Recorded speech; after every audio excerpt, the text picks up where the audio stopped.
right, guys, welcome. Saturday morning here at WAMO. I am Sean Green, joined by the great Ryan Mooneyham in the booth. Ryan, how was your sleep last night? What sleep? Don't keep me up all night. I'm an old man. Will and I were some chatty Cathys until about 2. And switching batteries in case you can only hear me. Mine? Oh, okay. So, we are here at WAMO, live in Wisconsin in the Dells. Nice little tourist situation we got going on here. And look at this. Eric Schoonover is playing for Team Vineyard. Him and Elizabeth Mason are taking on Matt Copeland and Shane Smith. I believe this is leg number 3. We'll just go ahead and give a shout out. So Vineyard is from M&R Amusements. They've got Dickie Hinkle, Elizabeth Mason, Eric Schoonover, Tom Cooper. And they're taking on the Schooner group from Flipside Coin and Machines, Matt Copeland, Pat Arsenal, Shane Smith, and Tyler Rappel. And Matt Copeland just started off with a hat trick. This is Division 15. It's a crazy division. I mean, this is the team event. This is the qualifying rounds. You'll have to play 5 legs in different orders. So you'll play a leg, and then you'll set out a leg, then you'll play a leg with a different partner, then you'll set out a leg, and then you'll play a 4-person team against their 4-person team in the final leg. They play all 5 legs, you count them up, and they have 5 rounds to play. Yep. Is what I'm looking at, and top 2 out of each division will move on to tomorrow's finals. Yeah, so you got to get first or second out of 6, and legs 1 for the day. Well, your team is playing 25 legs today, so this is a little bit different than your average knockout, 2 out of 3, move forward. I mean, you're going to play as a team 25 legs in your session. Yeah, you better love your teammates, because that can get if it goes south, it can go south quick. And this is what I've been talking about all week. This team event is the cream of the crop for these players. They put their best forward from their vendors. They get together, they come out, and they challenge the other vendors to try to win that state title. And Matt Copeland, it was 4 into the perfect 301. Here is Elizabeth Mason.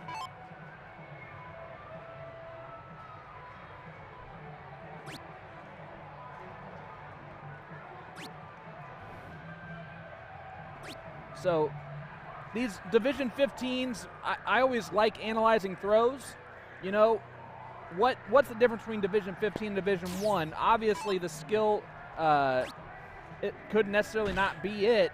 It might be have you been playing darts for a long time? Are you brand new to darts? How's your form?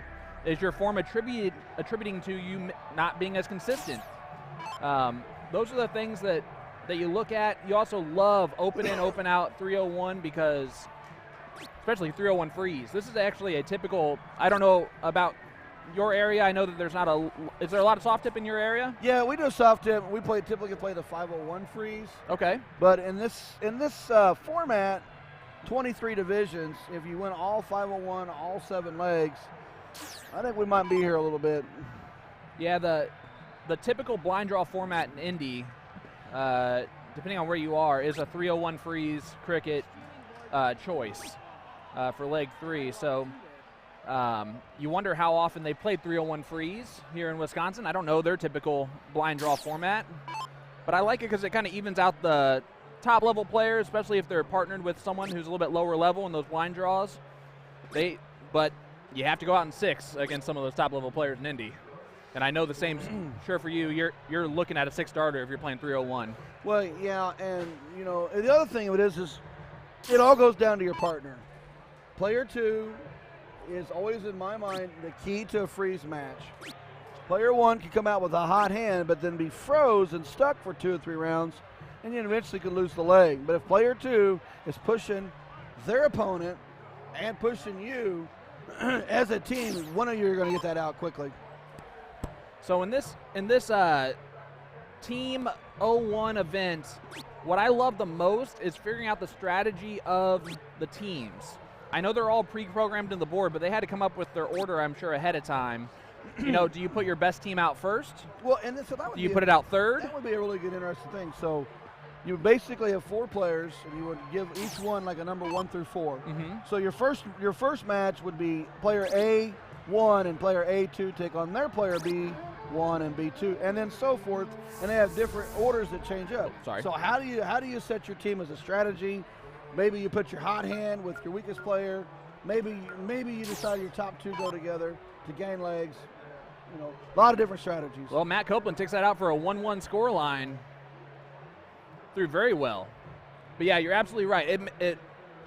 The strategy choices here is so awesome to like try and think about, figure out.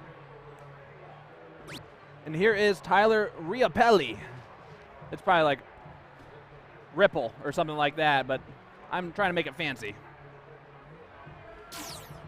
And sir, it looks like you work out. Please don't get mad at me mispronouncing your name depending on what your last name is. I'm going to go with Riapelli because that's more fun for me. Riapelli. We like to butcher names, so we get them coming to the booth and reminding us that, oh, yeah, this is how you say it. Oh, okay, well, that's perfect. I mean, you think about this past weekend, CDC or the US Darts Masters qualifier, Doug Boehm, even the CDC staff didn't really know how to pronounce his name until late on into that evening, and that's just because I finally asked him, and his response is, do you want me to tell you the right way or the way that everyone else pronounces it? It's like, no, the right way, please. Like, that's the whole point. So Doug Boehm, congratulations to him, Danny Lobby Jr., Soldier Leonard Gates, and Dave Cameron. That's going to be quite the lineup in New York in a few weeks. Yeah, really excited to see that and watch that unfold, and who's going to be our North American champion, who's going to take the World Championship spot, who can maybe move forward and get past the PDC players on the top end of it, or our PDC players make a move, or our qualifiers make a move. And there's a lot of different ifs and going into this weekend in New York, and I think there's a lot more excitement this year than we've had in years past. Oh yeah, well it's a level of play, right? We know that all 8 of those guys can average in the 90s and stay with the PDC pros. But will they do it on the big screen or big stage is going to be the important part. But that North America Dart Championship is going to be super competitive. Well, like Baggish, I know can get in the 100. We know that Jeff Smith and Matt Kimmel have just been a tear. The newest player on the tour would be Jules, and he's had his 95 pluses. So then you add in experience from Gates and Cameron and Lobby Jr. It's going to be very interesting. It's going to be a good North American Championship, and it's going to be a great opportunity to showcase the United States versus the world. Well, I just wanted to chime in here too. Also, something that a lot of people don't know is Jules and you are pretty close because you guys were doubles partners at one point, and even every once in a while you come back and play with him as well. So you kind of get that side of things, that a little insight from Jules on how things are overseas too. So that's kind of cool. Yeah, my conversations with JVD are pretty intricate. Just the different things that goes on in the back room and stuff like that. The things that are funny, how to prepare for the match, how the stage reacts, how he feels. It's just different. Oh yeah, I mean the adrenaline and having to control that adrenaline on that stage. I don't know if I could do that. Hats off to him. How long has he been taking darts seriously? About 3 years. And he's at that top level already. I mean, that's the talent level there is huge shout out. And from all things that I've heard, I have yet to meet JVD. I will in a few weeks, but hopefully. But I've heard he's nicest human being. Well, he's a good dude. Yeah, he's a great guy. He's always has been. He's really comfortable. But yeah, I mean, he played at the Missouri Open for 5 years before he really, I think, really kind of got into it and was like, you know what? This is a game I can start really taking serious. Well, and it was all about circumstances. Same thing for Baggish. Same thing for Gates. Things change a little bit in your life, and you can actually devote the time. You already had the talent, but now you can devote the time to practice and travel plans and stuff like that. You know, we look at all the troubles that Jeff Smith's had traveling overseas and flight delays Brutal. and everything. I kind of keep an eye on his Facebook page. Is what did Jeff have to face this week? And he'll be honest about it too. Some of those guys don't publicly will throw that stuff out there. I like it when they do. Let me be honest with you.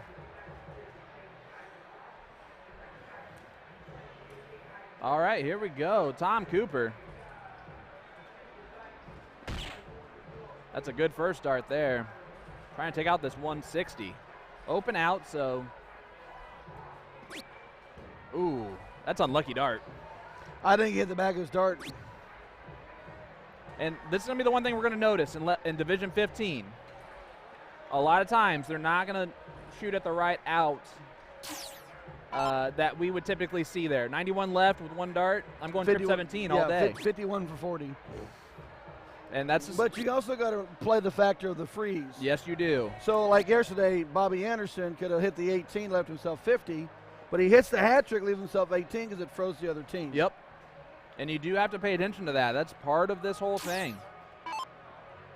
Darts is a simple math game, but it becomes a complex game of chess when you change the format here. And the freeze rule, it's high advanced checkers is what I call it, versus if I think checkers and chess being cricket,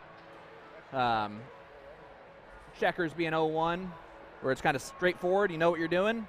This is a little bit more advanced than that. You got to pay attention to all that math and all that stuff, and it can lead to extra chances to win and actually can close a door on an opponent. Yeah, I've noticed over the years of playing freeze that typically when a match is lost, you'll listen to people in the lines to get something to drink or heading out like, oh, I froze my partner, or so-and-so froze me 3 times. Yep. So, and freeze really is a partnership. You got to hold your own weight. When I first started playing freeze, I hated it. And it's just because I didn't understand the strategy involved in that game. And also, I think my partner, I hated freezing my partner, I think, too, which, look at that. Big Nice 2-darter. Nice 79 out for Tom Cooper. And I like that first start there because the single 19 leaves 60. Yep. And open out, I love that move. As Coop makes it a 2-1 scoreline for Vineyard.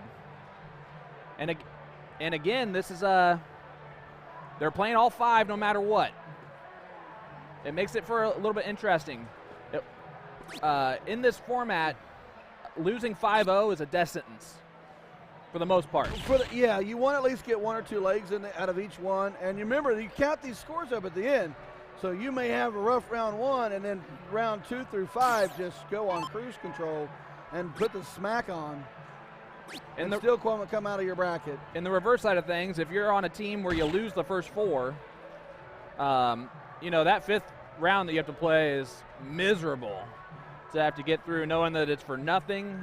All you're doing is taking away a chance for your opponent if you happen to throw well that leg. But as a competitor, there's no way I'm easing off the gas, even if I'm down 4. That actually just makes me even more competitive to win the last one. So I can at least have some sort of redeeming quality about the day. Yeah, play the spoiler alert. The other thing of it is team format, this 4-man team stuff right here, it takes all of you. Yep. Not one person can carry a team through each round. You're gonna have time when you play, and you have a time when you set, and you have time when you got to showcase. I do love the NDA format here at WAMO. In Indiana State, we do team event on Sunday, but it's just 4 players, race to 3, a tournament style right away. Straight knockout. And that can be at 8 a.m. in the morning on Sunday of Indiana State when you start Thursday night. That's a fun crowd. And that morning, I think everyone's just trying not to die at that point. And that's why the no drinking thing for me goes a long way on Sunday morning. My team events seem to go pretty well, and it's not because I've thrown any better, it's just because everyone else is dead for the weekend. Well, let's not forget, Once you're a couple days in, the atmosphere of a dart tournament changes dramatically because everybody's ready to go on that first day, second day. That third day, everybody's dragging just a little bit, let alone when you have a 5-day tournament or so. So it reminds me of the movie Beer Fest. Yeah. When they're over that keg and they're like, all right, we're not stopping until we finish this whole thing. They do their first beer, like, ooh, that's cold on my lips. And then, like, they slow down right away. Adrenaline catches up to you eventually. I always get cracked up because some of my best finishes have been on Sunday because I don't drink, and I've just kind of sit back and watch everyone else take the partying a little bit to the next level. I mean, shoot, we've already heard some stories of we got some text messages at 2 a.m. from people asking what room we're in. I was about to say, we didn't have some apple pie last night by any means. Will's doing the whisper thing that I can't hear anymore. I said we didn't do the apple pie by any means last night, not at all. By the way, not that I know, but that is dangerous stuff. Royal Harris has a dangerous recipe, that's for sure. I found that going down way too easily, if that makes sense. Make sure you guys hit that share button. Let everyone know where you're tuning in from. Green Springs, Ohio, North Dakota in the house. Early afternoon there. The Philly legend, Mr. Tim Neal in the chat. One of my partners for To The Point Streaming. Stephen Lowe sending us 7.5 stars right out the gate. For those of you just joining you, the sultry voice of Ryan Mooneyham is what's next to me, and I am Sean Green. Yeah, I'll say it. TDC commentator. The legend. No, so my partners actually get mad at me for To The Point Streaming because I always introduce Jason Ives as the man, the myth, the legend, and I always introduce Tim Neal as a Philly legend. Well, Tim went back to Philly to play in the Philly Open a few months ago, and man, oh man, did he get a lot of flack for being called the Philly legend the whole time. They didn't let him live it down, and that is the best thing that could happen for me. Skylar Woodcock tuning in with us. I know I'm Facebook friends with her. She's a Wisconsinite. Are you here this weekend? There's a nice 117 for Pat. Yes, it is. Setting up his team very nicely. Dickie can take this out, though, not frozen. I like Dickie's wardrobe choices. Boys in the Hood t-shirt. Never go wrong with that. Olive Branch, Mississippi in here. I love it. 115 for Shane Smith. 15 for Bull, or Bull for 15. And he gets it. Nice 115 out for Shane Smith. It's a little ton plus finish. And it's now 2-2, Schooner and Vineyard. And their averages have been very good for a Division 15. This has got to be a battle of two of the top teams in this in this round robin. Of course, that being said, we haven't seen the others.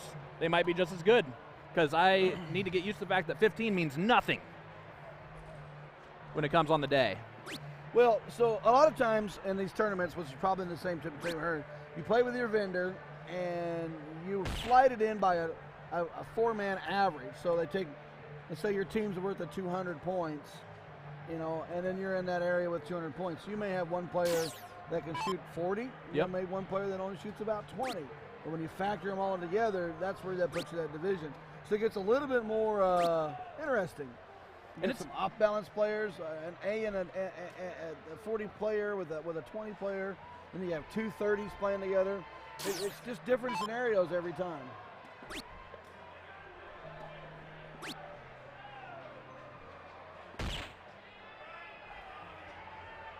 I definitely like this round robin portion of this four-person team event. It really makes you strive as a group to play together, to perform well. You want to get out of your bracket. You want to make the finals. And, you know, I hate to hammer this home, but this is the morning wave of divisions, 280 boards, and they are packed shoulder to shoulder in this place all the way down the line. if you don't realize how big this dome is, and I've talked about it a few times, this dome has 20 basketball courts. It'll hold, I think they said 24 or 25 volleyball courts. They've had 28 wrestling mats in here and 2 full softball fields. And this thing from the front of the dome to the back of the dome is packed with people and dartboards. That's how big it is. It's heaven. Yeah. It's heaven. Man. This is heaven for a dart player, man. We are just in one little small portion. I'm afraid to go to the back. I'll get lost. Yeah, they got baby in the corner here. And Yeah. So I've told some people on the phone, they said, well, how big is WAMO? And I said, you know how big TOC is? And like, well, yeah. I said, double that. yeah, which is crazy to say out loud, And right? they're like, really? I said, double TOC, double the bull shooter. Got Mike Eichley joining us. Mike Eichley is a just steel tip player from Indy, relatively unknown, but has been on our show The Siege a few times for To The Point streaming, and he can play with the best of them. He played in Indiana State, immediately was Masters Division I, and he ran through that bracket too. On the lost the first one 4-3, and then ran through, losing to the eventual champion. I mean, that guy is just going to explode on the map, and he will be with us on Tuesday for our Joes and Pros show.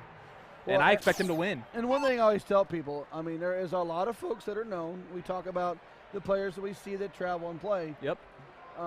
But you will learn that every city and every part of the country has got their person that is unknown that could probably play with the best in the world. They just don't travel. Yep. And there's a funny story that was told to me a long time ago that Phil Taylor, in his coming up days, was traveling through Europe, and he walked into a pub as a showcase, and a gentleman come out of the crowd and played him and waxed him 3 straight. All they played for was a pint. He goes, Phil was like, what do you want? And he said, I just want a pint. There you go. And never played in the PDC, never played on the BDO, none of it. Went in, waxed Phil 3 straight, went and got his pint, and went about his business. Well, my favorite story is about Jacob Taylor, who has since become a big Canadian player, CDC player. But back about 10 years ago, a couple guys from Indy, including Danny Lobby Jr., was over in Canada and talking to some random Canadians over there, and they were like, oh, have you guys heard of this Jacob Taylor? And they just assumed that they did not know Phil Taylor's first name. With the way that they were talking about Jacob Taylor, they were like, you're wrong. Like, this guy, like, we would have heard, we know everyone. We know everyone, we know this.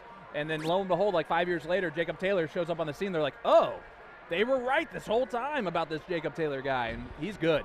I talked to Jim Long in Seacoast last year. The funny thing about Jacob, he does not play any singles in his hometown. It's all 5-man team 1001. So he does not touch the board until 9 players touch it before he comes back. That's incredible. That's a Newfie format, I believe. It is, and I mean it's a big deal up there for those team events. I mean that's what they play, but to be that good and not play singles in your hometown is crazy. I think that's why the online game is just so big for him. Yep. Well, and also goes back to location of the country too. Remember that not everybody has that major airport and can just jump on an airplane and go to the next tournament. It's just different strokes for different folks. All right, here is Matt Campbell. We saw him take out an 8-darter earlier in this match. I mean, he looks like he doesn't even want to be on that line with how relaxed he is throwing. I know he does. There's some more roars in the background if you can hear it. This is what they're playing for. This is the state titles. They're back there just screaming away. All right, Dickie Hinker. My beautiful wife, Megan, wants to point out that she loves how people's names are on the screen instead of player 1, player 2. It is something that all state tournaments can implement, but they have to pre-program everything ahead of time in order for that to happen. And if they make it work, it's a very awesome thing. As here's Pat Arseneau trying to take out this trip 15. Double 15 will still do it. Yeah, you know what? He made a simple mistake. After dart 2, going inside, throwing a pretty good dart, lets himself still finish on 30. If you hit that single, you have to think in your mind, I know exactly where I'm going here, and just go there. Don't break your rhythm and look up at the sky like it's the end of the world that you still left 30. Would you agree with that? Oh, I agree 100%. The other thing that, with what you were talking about, so the one thing about like a WAMO and some of these tournaments, they're all pre-registrations, all prepaid. The tournament staff knows who's going to play where before anybody steps into the building. Makes for a little smoother tournament. They're still going to have their hiccups like everything. But you know where you're at, you know who you are, you know who you're playing with. That's a freeze rule. Yes, it is a freeze rule right there. Tyler did not need to go 15 to set up 40. He hit the bullseye to freeze the other team. Yep, and Tom Cooper, who has thrown very well for the Vineyard team, cannot take out this 44 now.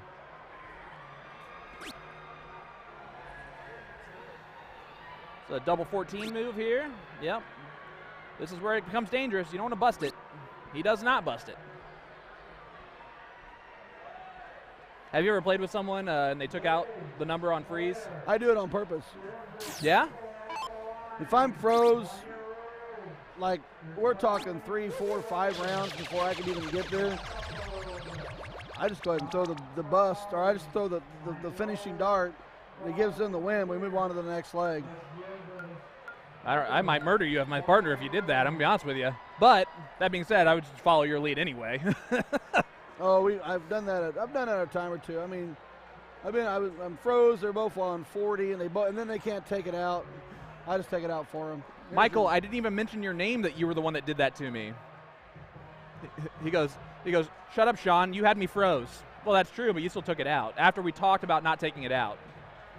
He had double 12 left, and he's like, well, I tried the single 12 to try and leave 12 left. I'm like, why would you do that, you idiot? Because he hit the double 12. I didn't say anything to him for about half an hour as that lost us the tournament there. But it happens. Moved over to board 2. Scott Peterson. Who is Scott V. Peterson. He doesn't want to be Scott D. Peterson there. That's Kelsey Burnt. Stansfield Bending. We got David Burnt, Mark Burnt, Odin Cheney, and Scott V. Peterson, who we just saw shoot there. Derek Hafferman has 33 left and not frozen. And they are taking on the Kamikaze kids from Mid-State Games. David Ellar, Derek Hafferman, Kevin Sawyer, and Todd Rosenstyle. Derek, single 14, goes outside the number. Devastating. As David Burnt's going to have a look here. Single 19 will capture the leg. So, most people that know me know I'm a huge Office fan. David Burnt is very close to the name David Brent, which is the British Office's boss. It's the Michael Scott of the British show. So, I see that name, immediately that's what I think of. Which I feel bad for David Burnt because I'm sure he didn't get that at all until that show came out. David Ellar, 14 left. Just needs a single. Sometimes it gets it right in the middle of it. And that's just the first leg on the board for the Kamikaze kids. So now 3-1 as we go to the last leg decider here in this round robin match. Now, if you guys, this last leg of these team events is all 8 players will play. So there'll be 2 per score with 8 people.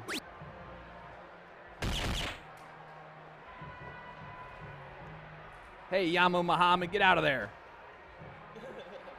Nobody needs you here. We're all smart people. We don't need no scammers.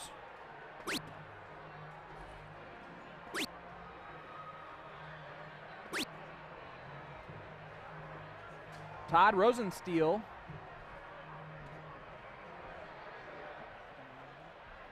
First time looking at him today. Here is Mark Burnt. So David and Mark.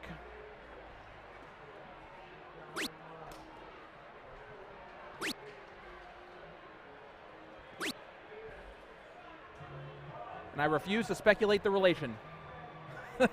No clue on that one. All right, here's Kid. Kevin's Sar. I just simplified the heck out of that. Kevin Sar is what I'm going to go with. Right now, we're currently got 135 views on Facebook. We're just simply showcasing the opening rounds of the team events for the WAMO State Tournament. This is Division 15.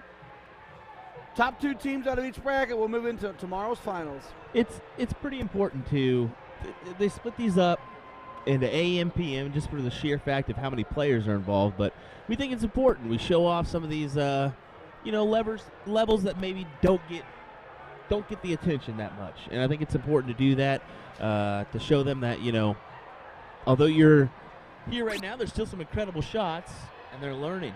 They're getting better. Well, just to give everyone an idea of how big this tournament is, today's event has 23 teams with the average of 44 teams per division. That's So crazy. if you do the math, that'll tell you how many people are here in this building right now competing. Yeah, it's amazing. It really is incredible. As Johnny Lackey says, morning, gents. That's what I was just Good about morning to say to you, myself. Dr. Handsome. Yep. Hilger in there as well, saying hello. You said that was Johnny Lackey? Yep. Congratulations on the baby, buddy. Yes. Yeah, that's a big congrats Tell to you you what, and the man, missus. I've known Johnny for a little bit, and he takes being dad very, very seriously. Well, Johnny's the type of person that when he commits to doing something, he does it 100% every 100%. time. So I know he's a great dad. I see him, I'm like, hey, how's your boy doing? Now he's got the new baby. He is Mr. Handsome, yes, but he's also Mr. Dad. He takes that role very seriously. Unfortunately, though, he is really changing the description of dad bods. Stop it. Get out of the gym. Won't you be more like cul-de-sac dad?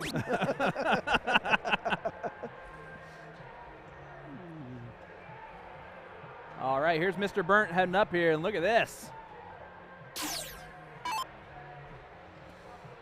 Little view from behind. I lied to you. He faked me out. This is David Burnt. I'm going to guess father-son duo. Let's see here.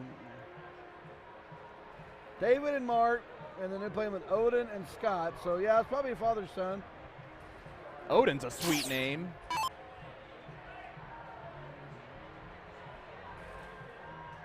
Little Norse god.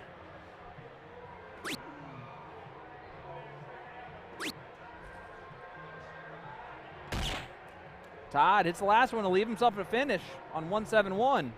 And man, what a heck of a finish that would be in Division 15. Well, yeah, and so this is Division the 1. deciding. This is the final leg. It's all of them are playing. There's 4 players on one side, 4 players on the dude, 2 players per score. So this is really where the team gets together. And Kamikaze Kids really want that 3-2 score line. 4-1 is not a good spot to be in. You want to at least, if you're going to lose it by a leg. It keeps you kind of right there to maybe pull off some 4-1s, some 5-0s later on down the line to get you into this qualifying, because that's all they're thinking about right now. Qualify for tomorrow. They don't want to have tomorrow morning off. Kamikaze Kids, David Aller, Derek Haverman, Kevin Sawyer, Todd Rosenstyle from Mid-State Amusement Games. The thing is, if they have tomorrow off, they're done. They're out. There's no more events. So, yeah, they definitely want to stay. They definitely want to be involved. Come back tomorrow for a shot at the title.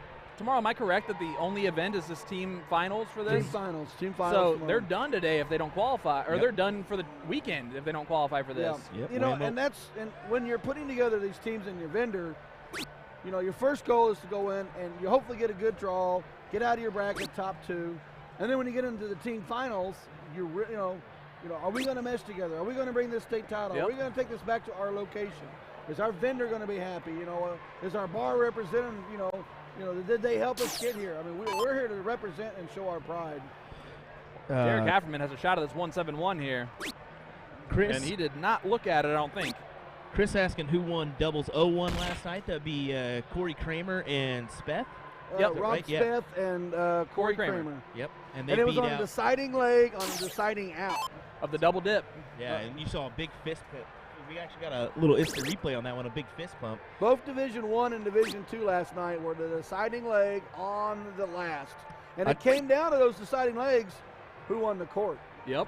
Well, I'll tell you, folks, here what we'll do is we still got those replays from last night, so actually we'll give you the feed, and you guys can kind of get the 3 clips that we do have from last night of Division I, Division II finals. So. Yeah, and you want to talk about darts being thrown last night. Boy, oh boy. What did we see? You guys saw 4 or 5 perfect games? We have seen 501 perfect games? 5 games? or 6 perfect games just on the stream. So 280 dart boards, we've seen 5 on the stream. That's not including what was thrown that we didn't get to see. Well, reminder, we saw Garrett Urkowski throw 4 in a row on the incredible. Stream. All right, David Burns going to try and now get it low. Yep, hit that bullseye again. Was what he looked at. So that would have been a freeze situation. Yep. He didn't set up for the out. If he hits the bull, leaves himself on 15, it helps his team on the freeze. And now Todd Rosensteel is going to try and take out this 101. He only needs 2 darts to do it. This would give them a 4-1 victory. 50 for 38.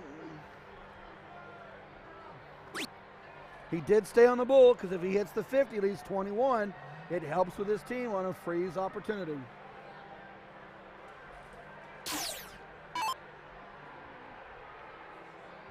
Do you go 15 on this one? I do. Yeah, with open out, absolutely. He's got the bull to finish it. Oh, wires it. What a good dart. Mark, we were rooting for you, buddy.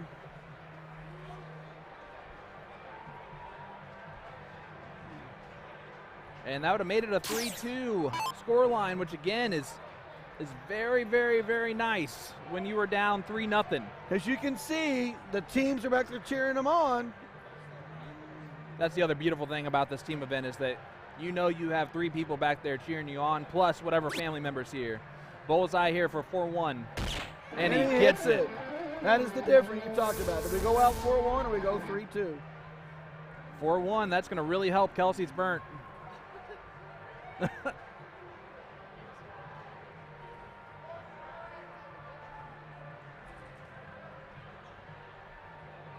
And look at this. Textbook 14. Bullseye gets it done. Look at that. No reaction from him whatsoever, like he's been there, done that. Good shots, gentlemen.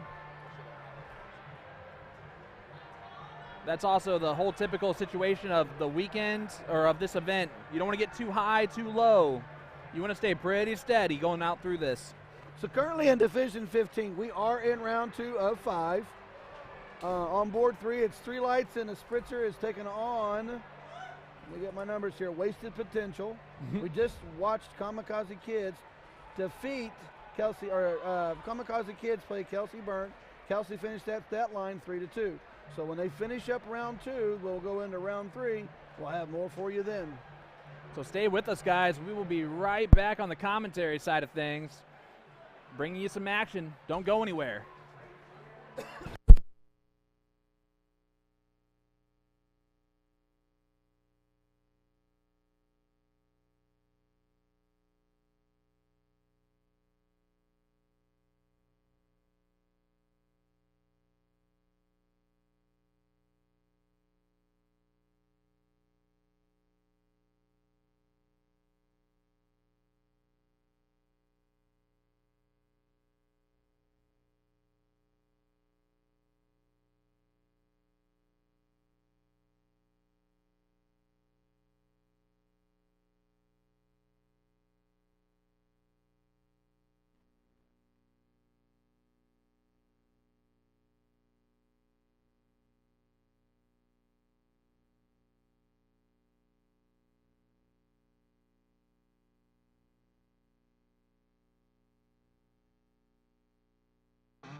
Alrighty, folks, just to give you an update here, we're waiting on our third round. It's supposed to start here in just 1 minute's time, 11 a.m. So we're going to get underway with our next round, our third round, actually, of this morning's team events. So looking forward to that one. Hang tight. We'll have either board 1 or board 2 coming at you. Board 1 is going to be Wasted Potential and Shooter. And then board 2 is going to be Kamikaze Kids and 3 lights and a spritzer. So looking forward to that.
Alrighty, everybody. Looks like we're ready for our next round of action here. Looks like board 3 is already underway. We're waiting on board 1 and 2. We're going to give you the action for board 2 today, or for this one. It's going to be 3 lights and a spritzer.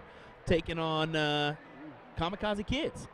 Yeah, we've already seen Kamikaze Kids down 3-1, finished that last round at 3-2, which puts them in position to keep challenging. 3 lights and a spritzer. We haven't seen those guys yet. Let's give some shout outs to them and their sponsors. 3 lights and the spritzer is from Bullseye Incorporated. Time now, unfortunately.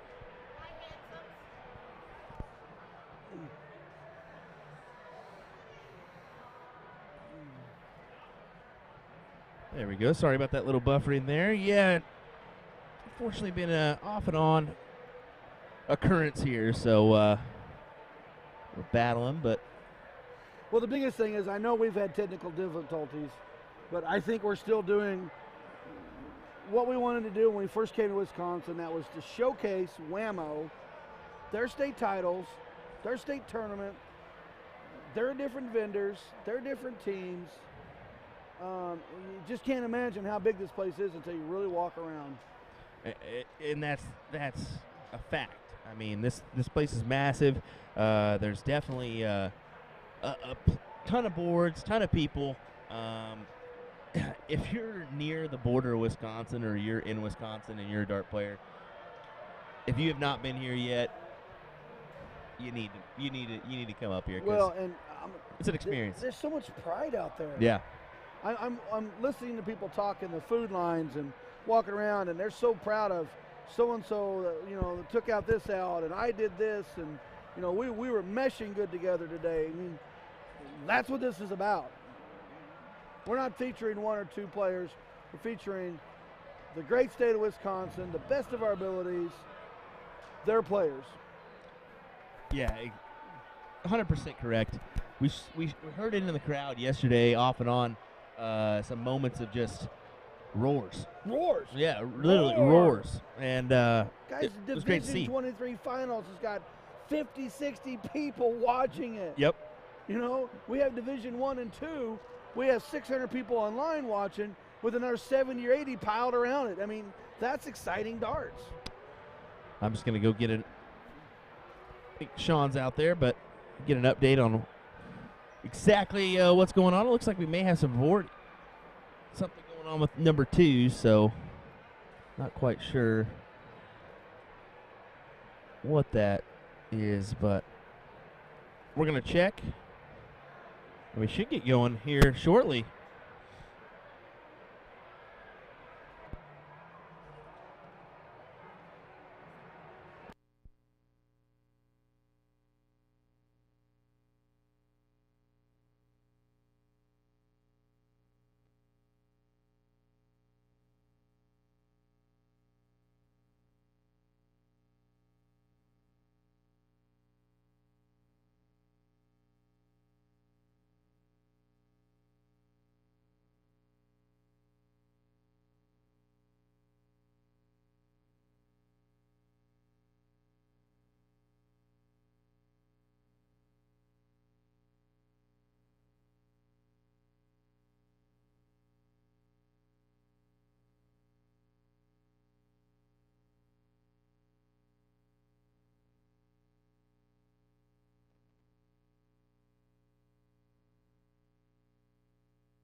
All right, guys. Looks like we have some darts flying your way. Team Schooner getting going on board number 1. Taking on Wasted Potential, which is a fantastic team name, if I do say so myself. I can say I'm a little on the wasted potential sometimes. Aren't we all? Maybe it's that they have potential, but they're wasted. like drunk. Let's give Wasted Potential their shout out. Mid-State Amusement Games, Jerry Cooley, Matt Kessigan, Mike Triloff, and Tim Pont. So I know I'm butchering your names, but I think you got Pont right.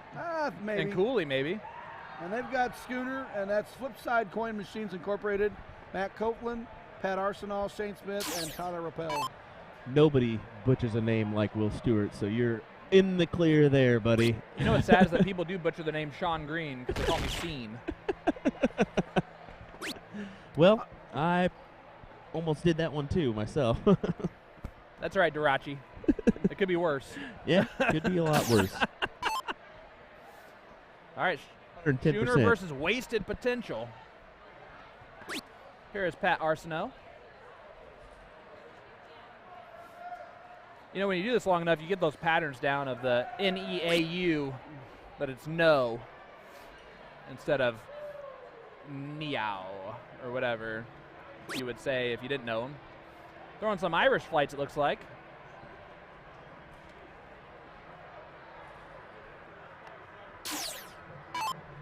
Here is Tim Pont.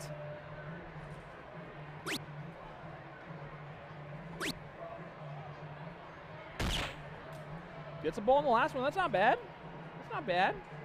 You know, notice at the bottom of the screen that they've kept the stats from being posted. Unfortunately, this is, you know, when you get into these state tournaments and stuff like that, they are stat driven, and so vendors will get together and they'll take a look at your league stats, and you'll take an average with your tournament stats. So you can go up in divisions, you can go down in divisions for your next tournament.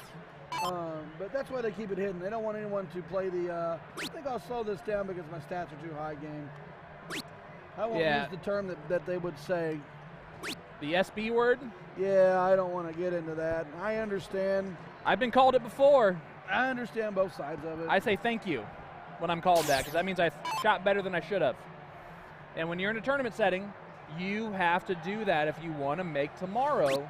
You're going to have some guys that average around to 20 that are shooting some 25, 26s consistently and doing that. Right, Will? I just want to see if it would work for you. Yeah, that's certainly correct. I think that you see it at every tournament. NDA, Indiana State. Yeah, Indiana State, CDC. ADAs. Yeah, I mean. Those guys raise their average when they need to. Yep, certainly.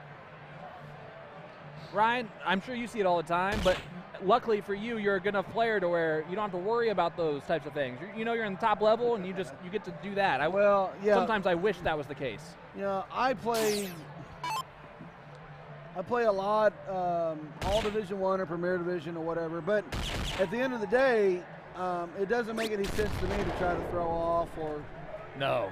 I just don't do anything to myself because this is a glorified hobby for me. I get out and play, and I want to play to win. And to play to win, you're going to have to beat the names that are in front of you. Not worry about going down 3 or 4 divisions just so you can make $20. Right. Like, what's an extra $40 going to do for you to waste an entire league doing that? You want a trophy, or do you need glorification now? Yeah. I'd just rather be finishing top 16 or top 8 in the Premier Divisions. Something to say about that, too, is if you noticed, I mean, we've said it, your upper divisions only have a certain amount of people, and then your lower divisions are actually kind of stacked a little bit with more. Yeah. So if you really kind of did yourself and was like, oh, I'm going to play in this bracket instead, are you really helping yourself if you got to have a longer trek to do so? You know what? Unfortunately, it's easy to fall into the trap of thinking that your opponents are sandbaggers when there's nothing else to determine that except for they threw well that game. You've thrown that well before. If you're in that level, you've thrown that well before. You've had to have once or twice. They just happen to do it against you right then. There's a reason they call it an average Right. instead of a one. Oh, that one time you hit that. Well, here we go. Single 20 for Tim Pont. Make this a 1-0 lead, and does so for wasted potential. They didn't waste that potential. No, that was a good out. Real good out. You know, so the other thing that we look at for division level plays is if they do a team average, you can actually not worry so much about your average because then you would balance in to the division with your team that you have. So, you know, just go out and play your darts. Well, we've seen Matt Copeland already today on stream take out an 8-darter on 301, which is darn good. Mm-hmm. Really good. Back in Indy, we had a thing for a while because 301 freeze is a typical league game for us too, where we'd have 6-dart out jerseys made by our vendors for if you get a 6-dart out in league. We've since gone to reverse handicap formats for our handicap league, so it's more difficult to get those 6-dart out jerseys if you're a better player. But it's amazing how many guys and ladies get 6-dart out jerseys that are probably in this level 15. They can do that. Anyone can do that sometime. You just find three darts that are releasing perfectly, and you do it again one more round, and that's all you got to do.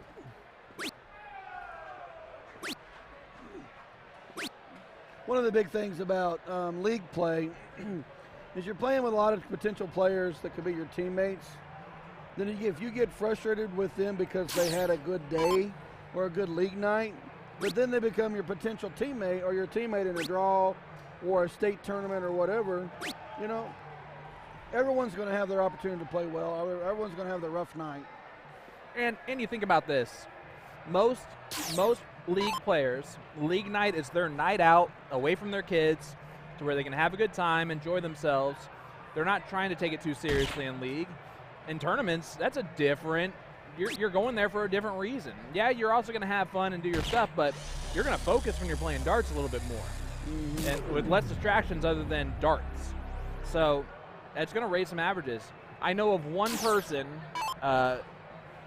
Randy Fern, Magneto, who takes league much more seriously than he does Indiana State, and it's because every year Indiana State, they give away the highest 0-1 average for league and the highest cricket average for league, big giant trophies. He's won that the last 3 years in a row, and that's what he cares about are those trophies.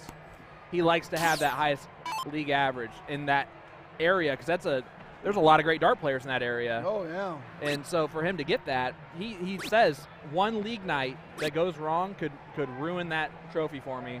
He's like, so I take that more seriously than anything else. And it's an interesting perspective. It's why he doesn't win Indiana State singles masters. He has the darts to do it. He's just celebrating and his accomplishment for league at that point. And then you have players like this, and Division 15, this is their Super Bowl of the year. Yeah, they look for this every year. We've talked about that. They've played league all year. They've taken a week off from work. They saved money. They spend money in the resorts. They spend money in the restaurants. They spend money buying darts. They spend money buying jerseys. Oh, I'm sorry. He almost took out the 154. Yeah. So, but you know what? And this is what they get ready for. Yep. This is their slice of cake. Let them have it. This goes on the calendar right away for the following year. Yep. And there's nothing that gets in the way of that.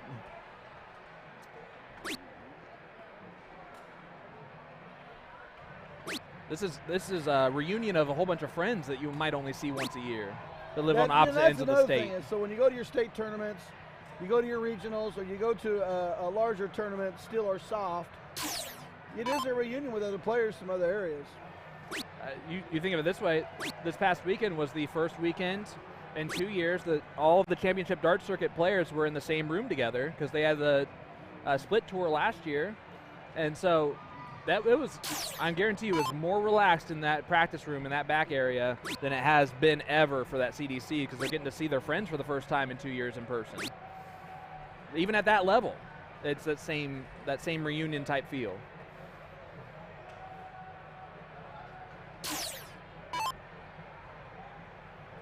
Here's Matt Copeland. 3 for 50. How about 19 for double 17? just needs one more of those. That might be the hardest one to hit, and it is. I don't know about that one.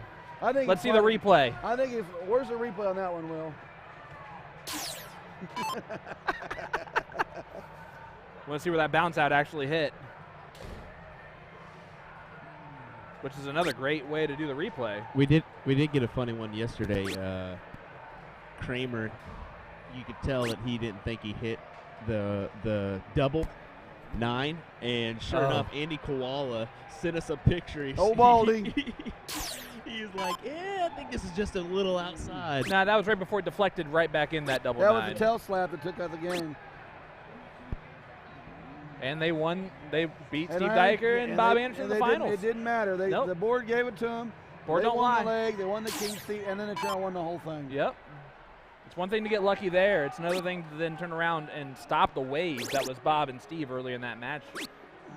I mean, I didn't think that the freight train was going to be slowed down. And then next thing you know, it's over the other way. Beautiful thing about darts. And a single 15 here for Matt Copeland's what he's looking at. Sometimes it's hard to hit that big single. Well, I tell you, I'd rather throw the double Yep. or set up for a double than throw that big good old fat. Absolutely. And there is that single 15, and that's the largest smile we're going to see, I think, from him. 1-1, Schooner versus Wasted Potential. Here's Tim Ponce. We saw him win the first leg.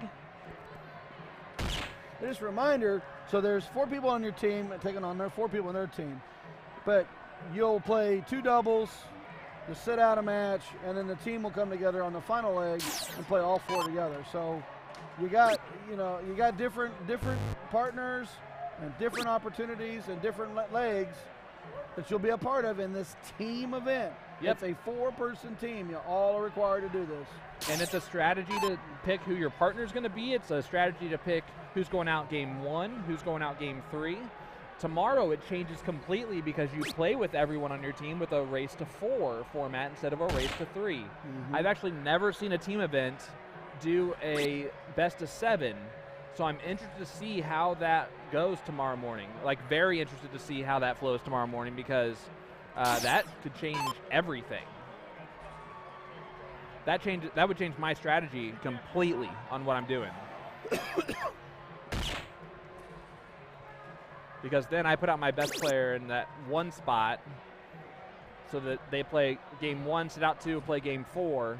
Because game 4 is that if you're down 3-0, you gotta have one. If you're up 3-0, you got a best chance to win. And if you're 2-1 one way or another, you can really take advantage there of that 4th leg. But that would change my strategy completely as a captain of a team. You can see in this continued match play, these round-robin matches, teams are scoring low tons or better. They're pushing, trying to get every leg they can. They've got to try to win as many out of 25. It'd be nice to go 5-0 all year rounds, but 3-2, 4-1, 5-0, anything you can do to put a win up and add legs to the potential ending will help your team get out of the bracket. Only 2 out of 6 teams in this bracket will make it to the finals. Yep, and Andy Geiringer singing the 200 stars. Thank you so much, sir. Where's all my Wisconsinites? Where you tuning in from, guys? Let us know in the chat. Hit that share button for us. We got Division 15. What else you gonna do? PDC's done already for the morning session. You got free time. You got no darts to watch. Why not turn on Division 15 and shout out these guys? It's part of USA Darts Production here at WAMO in the Wisconsin Dells, Wisconsin. I'm Sean Green, joined by my partner in crime this weekend, Ryan Mooneyham. It has been a pleasure to meet you, sir, and it's been a pleasure to sit back and listen to you work your magic on a dartboard. Well, your strategy. It's great to sit back here, and I've really enjoyed commentating, not only for Division 1, but for the lower divisions. Everyone deserves their spotlight. Everyone deserves their time. We can't do it for everybody, but with those who we do have in front of us, we want to give them everything that they deserve. They paid just as much money to be here, and ooh, there's a nice 110 ounce. Boom goes the Wisconsinite. There you go. We got it. 33.44 for Tim Pons. Yeah, that one deserved it there. Ton plus finishes in Division 15. You're going to get some Boom Goes Wisconsinites today. Wasted Potential's up 2-1 over Schooner in this 5-leg round robin match. Here is Tyler Riopelli.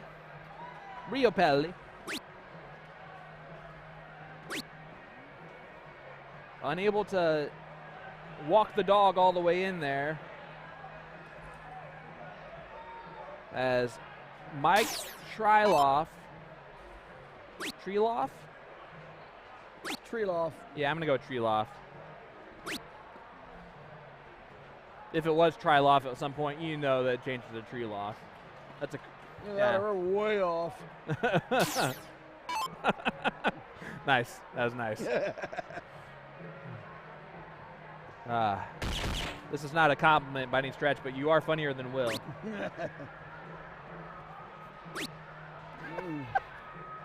Will's Mr. Production, man. Nobody works hard at this. We get to sit and talk, and he's got to do all the work. Of course, he sits behind us on his big high chair, and he's got this big old whip. He keeps smacking me in the back of the head.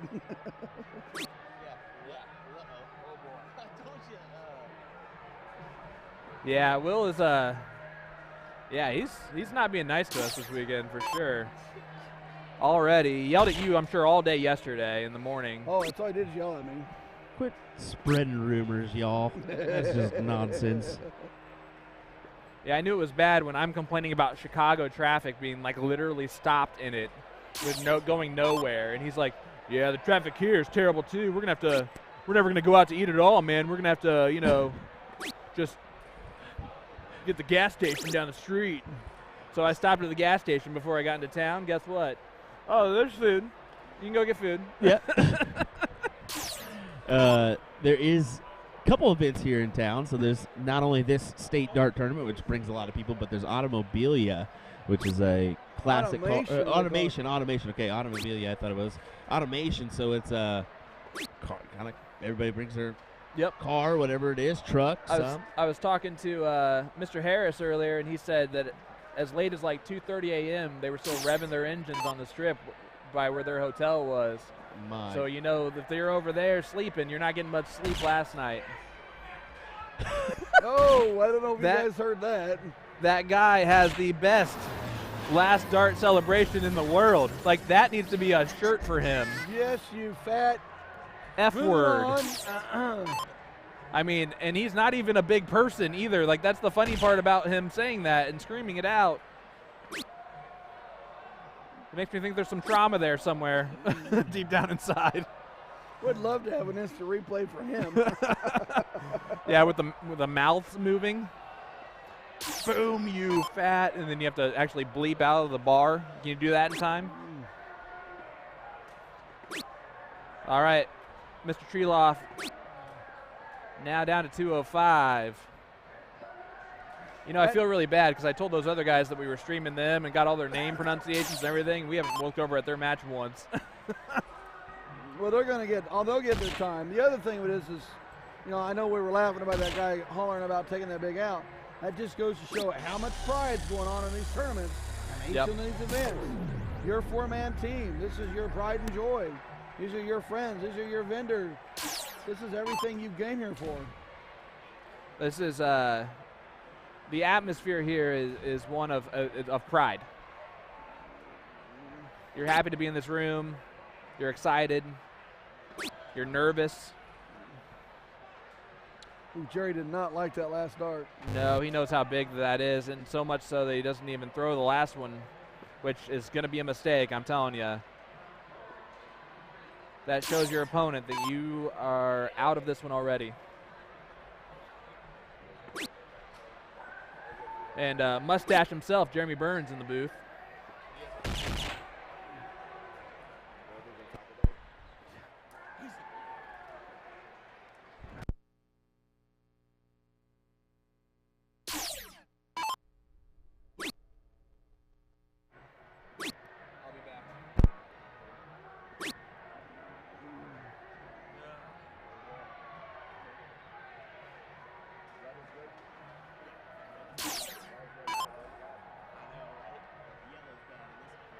Copeland for 80. Oh, he tries to go double-double. Trip 60. Oh, he just pulled it up to leave himself a bull for the next round.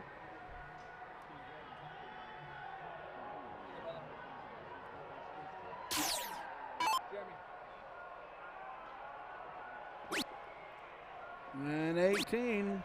He's on a freeze. Yep, and you see what he has to do. And he's not happy about it.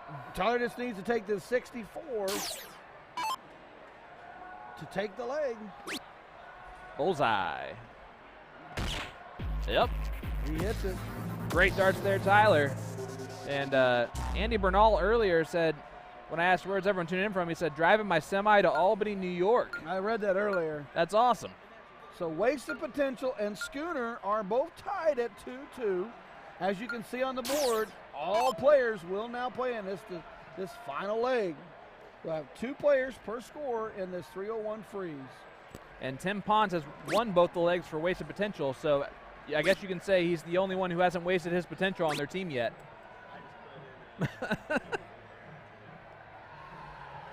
I've been waiting for a moment to do that. All right, Shane Smith trying to get it started for Wasted Potential, or for Schooner. Good 68. Here's Tim.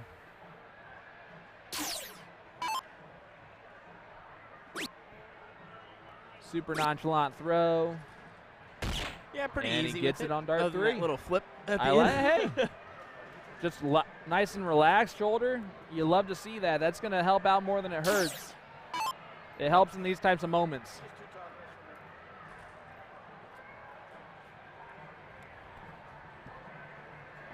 This is a very interesting 2-2 tie for Schooner and Wasted Potential.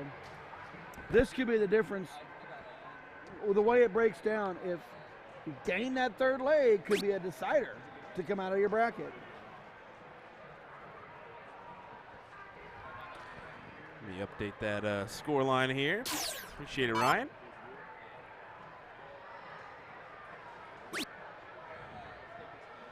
I tell you what, this is rolling a little bit. Honestly.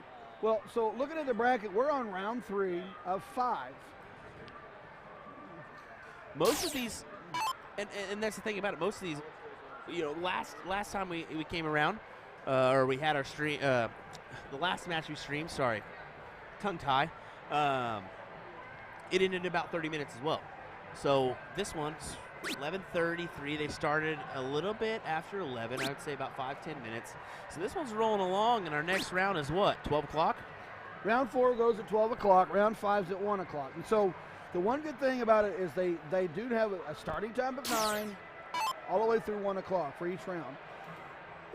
When you're in this big situation and you play these big team events, having it scheduled an hour at a time gives you time to, you know, go to the restroom, get something to drink, you know, mingle with your teammates, mingle with your friends, and then know, hey, at noon I'm back on that dartboard. Yep.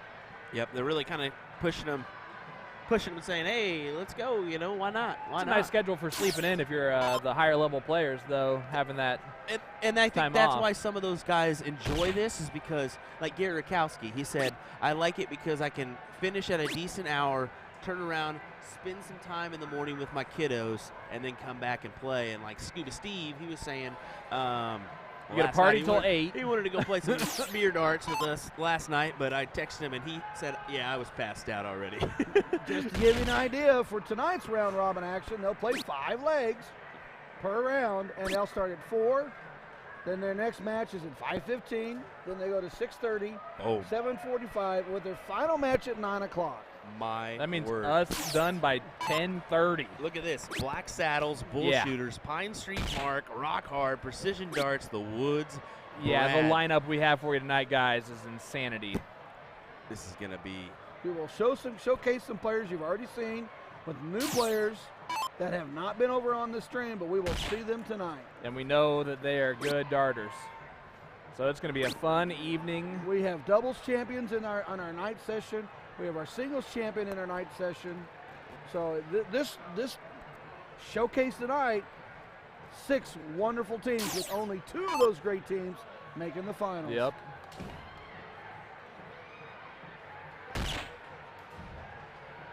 Here is Pat Arsenault.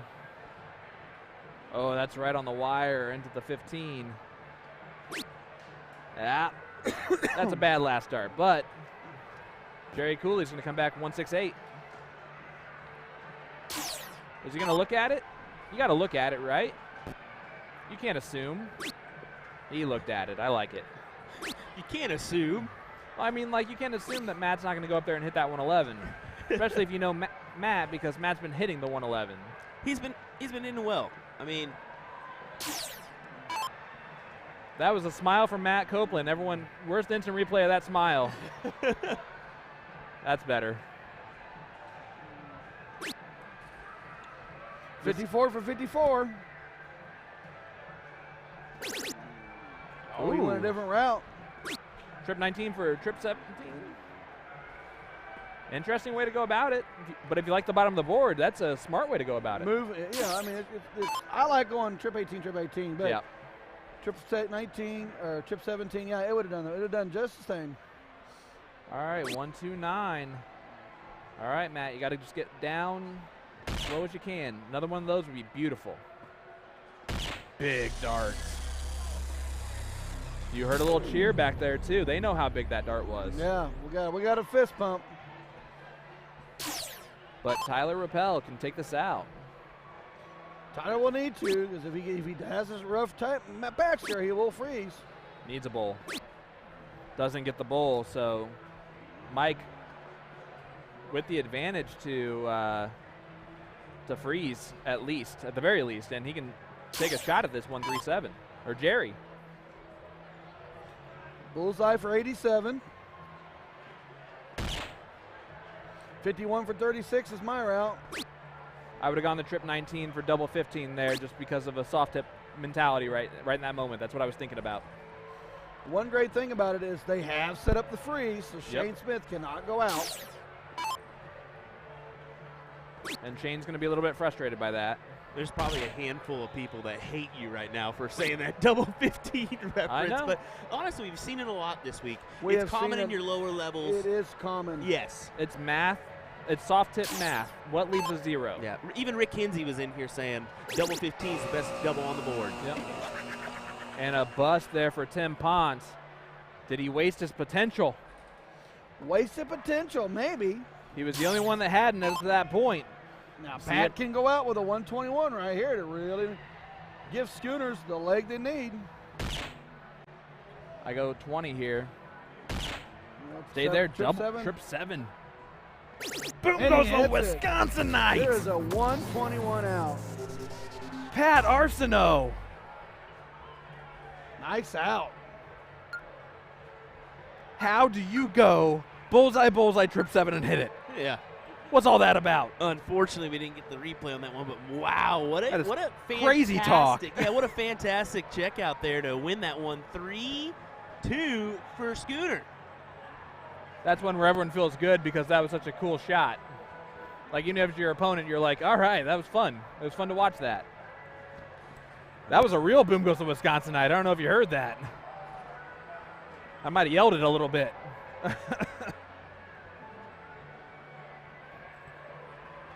Looks like we got some Chris Trinidad goes, well, Rick Hensey was wrong. LOL. Good morning, fellas. Aloha, sir. And good morning to you.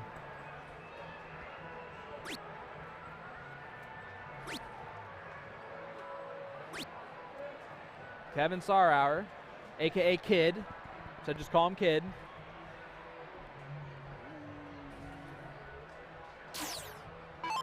Ooh. How do you feel about the sweatshirt? No.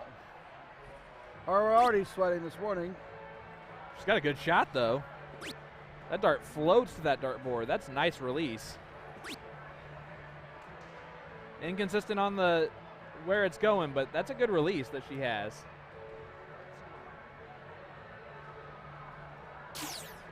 Here's Todd Rosensteel.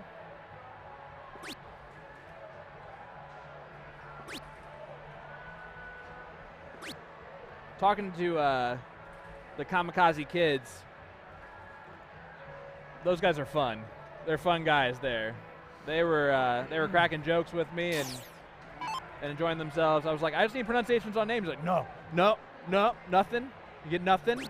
And then he said, just call him curse word A, curse word B. I'm Todd. So you can see who I was talking to. Curse word A, curse word B. All right, here's kids. So they're not even, this is leg 4, I believe. It's 2-1. 2-1? All right. Yes, that math is Three correct. lights and a spritzer versus Kamikaze Kids. Speaking of Kamikaze Kids, here's Kid. He leaves an out. 3 lights and a spritzer, Bullseye Incorporated. Bob Alexander, James White, Pam Cuffer, and Stephanie White. Kamikaze Kids representing Mid-State Amusement Games. David Aller, Derek Hafferman, Kevin Sawyer, and Todd Rosenstahl.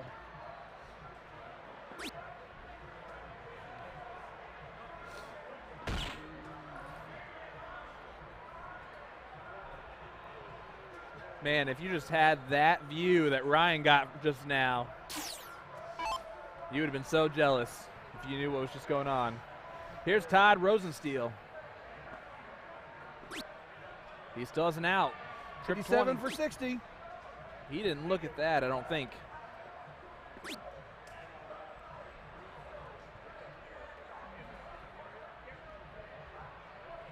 Oh, that's good. Yeah, just him. All right, Bob Alexander has 180 left. That's just an easy out. Are we going to say congratulations to the F word? No, we missed it. Oh, man, is that him? Hey, we need to make sure we watch this gentleman because he hits it out. We got a replay, baby. But it's not him. It's not Bogies, is it? Oh, yeah, it is. Oh, boy. I know that I need it now. everyone has an eclectic blend when they go to the line. Everyone has some funny traits. We're learning a few things about some people this week. Kevin has 180 left, just an easy out. He did not shoot at it, which kind of infuriates me because I like to see a 180 checkout. 180. Too bad it didn't happen. Isn't it funny that, like, you just can't say it without an accent? Like, it's just impossible to say 180 without an accent. All right, here's Stephanie. They're discussing what Stephanie needs to throw to set up the potential freeze. Bullseye first. That will leave 85 for 15 for double tops. Now bullseye, bullseye.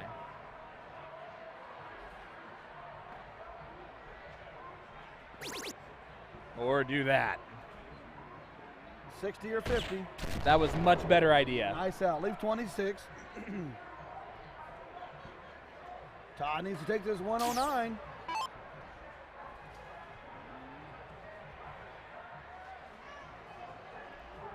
First start is important here. Got to hit that 9. All right, trip 18. Oh, just out. It looked like he was searching for the trip 18. Did you see that a little bit? Bob needs to bring that score down. 176, not an out. Yeah, we're not going to hear an eclectic celebration yet. Well, that's something else, though.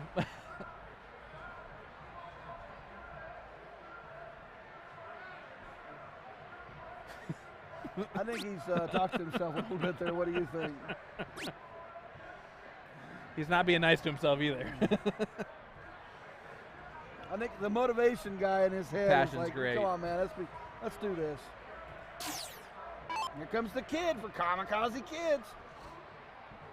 71 for Kevin. 21 for 50, 50 for 21. I very much prefer the 20 for 51 there. But trip 19. Oh, good dart at it, too. Nice look at it. Close. He's that close, folks. I love it. I told you they were fun. All right, Stephanie cannot take this out. because she is frozen by Bob. For those who don't understand the freeze rule, Bob is sitting at 147. Stephanie's at 26. She does have the out potential. However, Todd and Kevin are sitting at 88, which is below the 147. So all she can do is bust or set up for the next round. You know what? I'm going to give credit where credit's due. That's the first time I've seen someone not hit the player button like right away all weekend long. What is that? That never happens. 4, double 2. What's funny is I thought double 2 too, but single 4 works just as well. Big dart there. Kamikaze Kids ties this up 2-2, going to a deciding leg. Nice job, Todd. All right. Saw a little nose itch there and just hits it right away. Oh, did you see him? He looked right up. Yep. All right, Kid's going to get us started here. Last leg decider, 2-2. Of course, last leg decider for the round robin.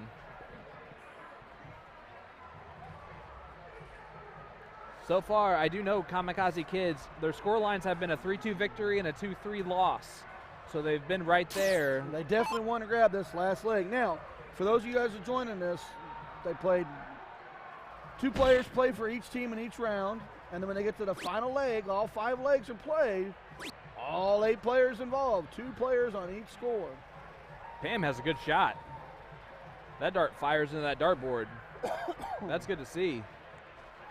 Here's Dave. He's a big guy. He is not you're not lying.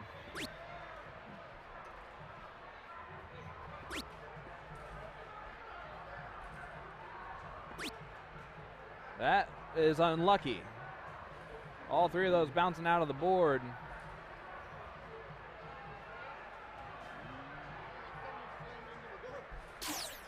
Here's James. Oh, that faked me out. Oh, that's that ghost throw. We've seen that ghost throw a lot. I don't know if Scotty Kirshner coined that, but he has been known for it on the World Championship stage. Yeah, and he hits a hat trick. Big darts there from James. And there's a bunny. Another guy that commonly does it. Paul Lim. Lim. Yep, another big one. A lot of folks will go up and they'll line up, they'll take a look at that board, and they want to look at how the elbow's flowing and the hand moves forward. Then they throw their darts. Now, I know that some have ridiculed that style. Look at Todd. Some have blessed it. Todd, a good match on the 150 from the other team, and wow. All right, here's Bob. We got a 2-2 tie, Kamikaze Kids and 3 lights and a Spitzer. I don't know what Bob's going to throw here, but I guarantee you he's going to talk to himself at some point, either good or bad.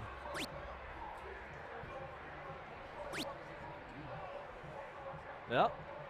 He was happy with the 70 turn.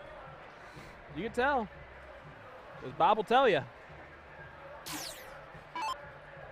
All right, here's Derek. Derek, while talking to them, Derek's like, I'm the best player on the team, and I've been the worst player today. So you can see it. He has some pop to his throw, and he's just been off a little bit. And his teammates agreed with him that he's been the worst player today. I don't know about the best player on the team, but they agreed with the second part. Stephanie White, last round, threw that nice low ton to set up for the 26 out. Stephanie has a good throw. Like I said, the dart floats to the dartboard. She has a great release. Just a little inconsistent on the left and right. Kevin Sawyer, 122, 50-50 for 22.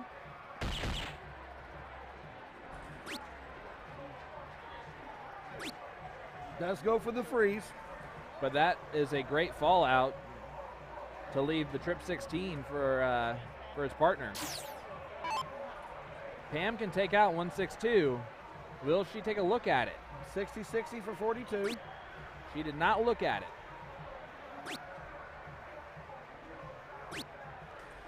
And that might be very costly if David has a good round. Do you think that's just inexperience there? Huh? Do you think that's just inexperience there? No, I think that she just was thinking, I don't want to freeze James. Yeah. I think she was hoping for James to take it out. That was not her role. Her role is not going to take out 162. Yep. Which I agree with that 100%. Go up there, get the score down as slow as you can. Let your partner take a look at that easier out. Dave unable to put the freeze on James, so James with a shot at the 106. 56-50. Fooled me again, James. 60 for 38, 50 for 48. Yeah, I think he's definitely thinking the 50 for the 48.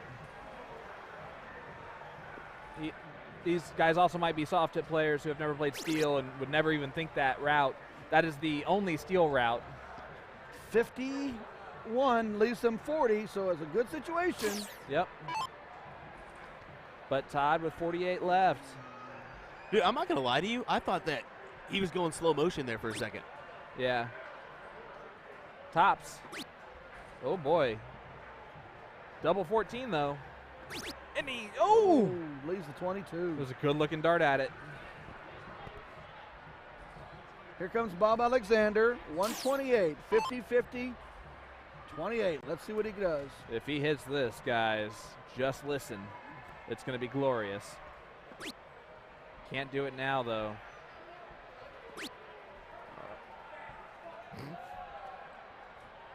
He definitely is a little bit irritated with the last dart thrown.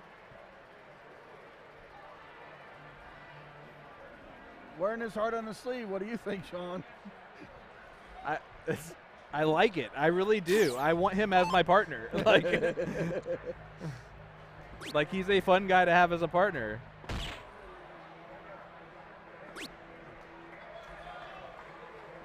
He's going to keep me interested and excited in every single match. Kamikaze Kids, 2. 3 lights and a spritzer, 2.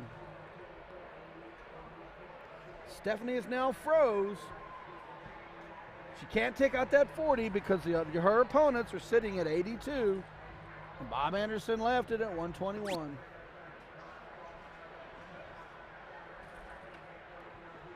Yep, tries to leave the one there with a double 13. Which She'll I've take seen that commonly a lot this weekend. Yep. So when they have the master out, or they would leave they would throw to leave a 2, so they would throw the double 13, double 14s, whatever. In this case, the double 13 left 1. And I've seen a lot of double outs. Well, they'll leave double 2.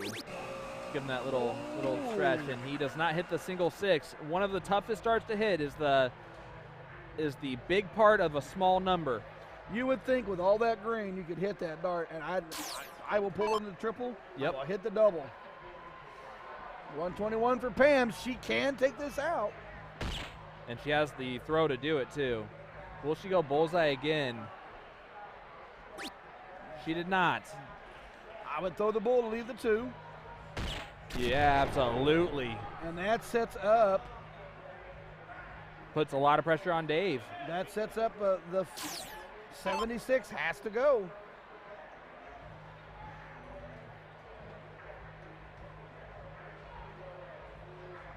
$50 for 26. Absolutely. Now, do you think you got to go bullseye here? I would go bull. He's going to go for the out. Do we have it? Big darts. Kamikaze Kids, 3 lights and a spritzer, 2.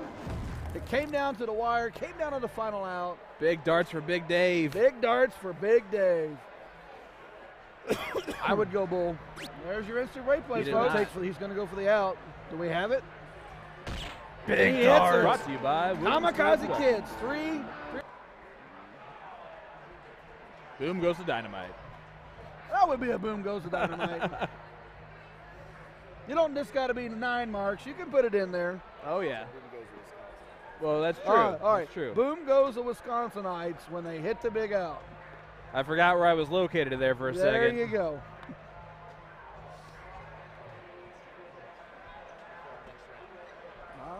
So there is a 5 minutes before the next round begins.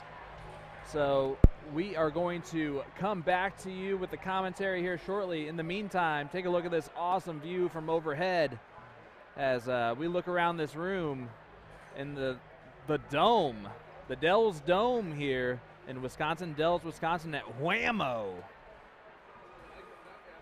Here is our schedule of play. Take a look what's coming up tonight and tomorrow. Be right back.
They'll put you down and leave you there, don't make them scared. Oh, oh, be true.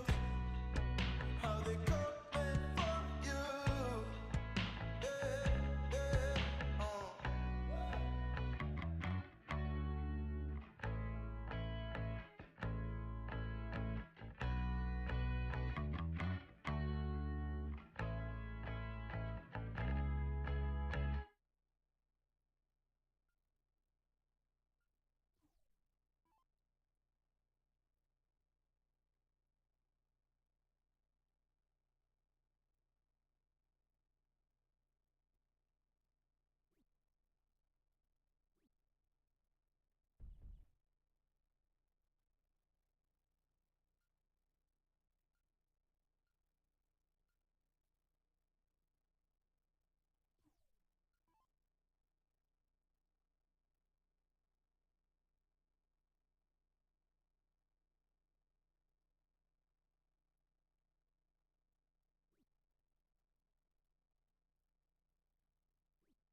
All right, guys, we are back here live.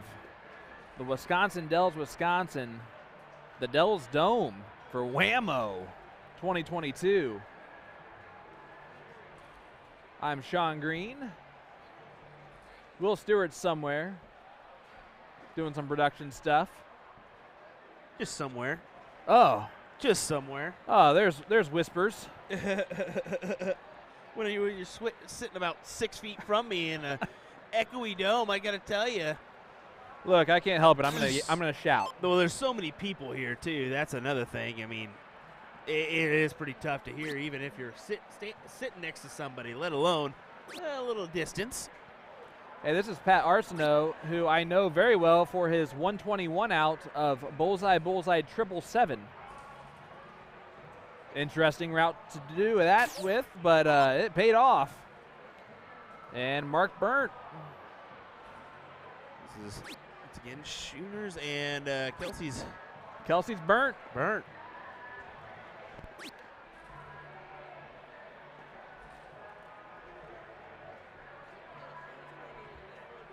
And Tyler Riopel.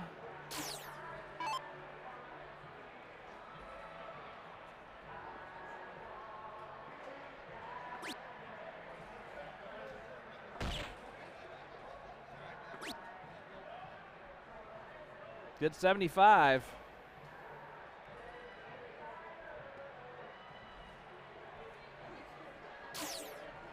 And here is David Burnt.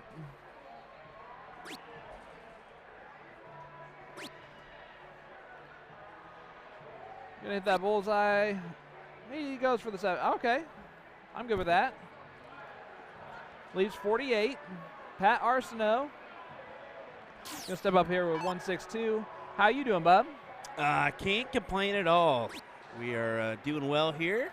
Getting to do some production side of things and try some new things like our instant replay. Work in progress, but happy to get that out there and be working on that, as well as our new layout here. I like the new layout that we got with the scoreboard and just how things are set I up. agree. It kind of flows a little bit more. I love this. Yeah. Love this look. It also kind of provides a little bit more space, to show the crowd. And Yep. there's been a lot of them this weekend, you Yeah. know, so that's nice. Mark unable to catch a bullseye there. Tyler will have a clean shot of this 112. And this is round 4 of the round robin from this morning. Round 5 will get going after this, and then that'll be it for these guys. It is they will play each other. There are 6 teams in each group, and you got to get top 2 in legs 1 to move on to tomorrow morning. This is Division 15 of like 29, I believe. It's insanity. It certainly is. I mean, let's just take a peek here. I wanted to look at just the. Well, I pushed the And wrong button. David of is course. frozen there. That's why he hits that trip 15 to leave 3. So Pat, a clean shot at 103. We've got 8 divisions or 8 groups in this 15 division. So 50, nope. 8 times 4, or 8 times 6, 56. Thank you. I don't know. I don't know my math right now. Something like that. Sorry, Ryan distracted me. My apologies.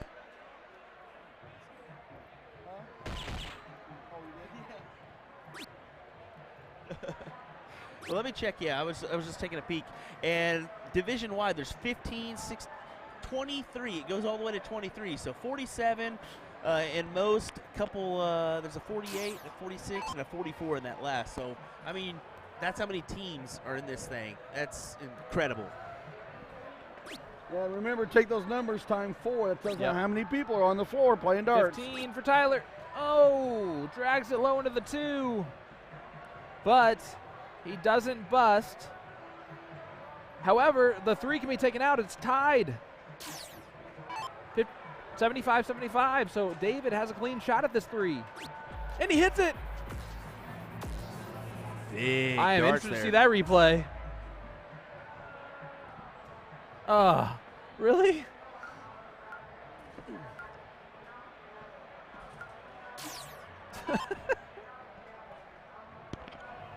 The thing with the replay is you got to have the recording going. Yeah, I So I know. you got to be on top of it. When you're looking at other things, it's not going to happen. I was doing some quick math. Yeah. 419 teams. Oh. 419 teams. Yeah.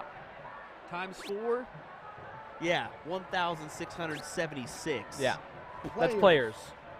That's That's currently insanity. just playing right now. So, That doesn't include tonight's wave. and that's what I was about to say. Then you're talking 1 through 14 tonight. Yeah. Insanity. Yeah, you do the math. There's 2,000 tonight. So 3,700 people playing in darts today on these boards. It's insanity.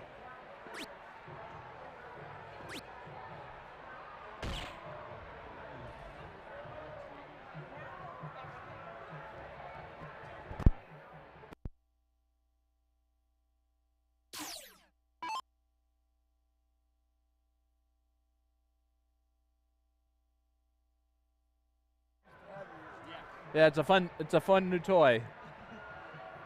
And you never can tell when you're gonna have a bounce out and stuff like that anyway.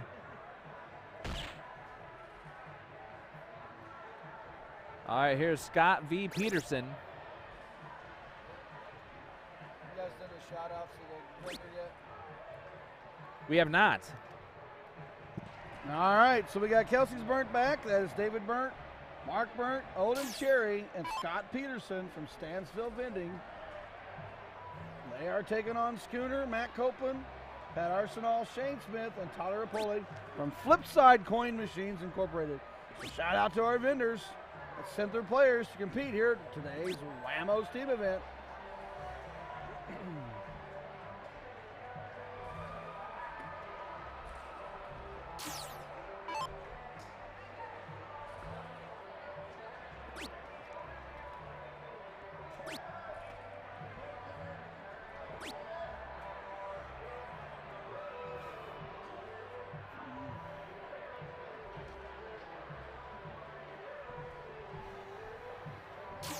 All right, here's Shane stepping up here at 216. Got rid of the 16 first. Smart. Accidental, but smart. Well, okay, yeah, so 50, 50, 16, 150. I mean, look.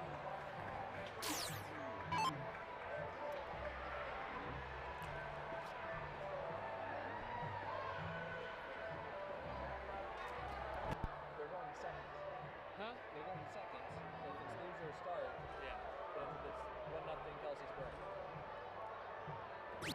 You just told me the other way first. All right, Scott V. Peterson at 170. Leads 158. That's an out. Kelsey's Burnt's got the first leg in this 5-leg round robin match. We are on round 4 of 5 in these brackets for this Division 15. All this team event today was everyone's got 5 rounds, 5 legs, so teams are playing 25 legs in the morning session. Top 2 out of each bracket will move on to tomorrow's finals. And again, you can just see all the players that are still in this room. This is only an 1/8 of the players that you could see right there. Maybe 1/10. Here's Odin. Yeah, I think I'm going to try to take the GoPro for a walk around and see if we can kind of capture just how massive it is. Yep. We'll see. Uh-oh, we had a missed player button. That's a first. Still haven't noticed it yet. There we go. Whew. We had a ton of them at the very beginning, the first day or Yep. two, just because I think they were getting used to it. I think now that they're used to it, it's very much kind of a every so often occurrence. I think that was the first full one I've seen. Yeah. Yeah, there for a while, me and we were like, oh, we should tally these up and Do a giveaway on how many player buttons were missed on the screen. All right, Scott V. Peterson can take a look at it if he wants to. Bullseye first start.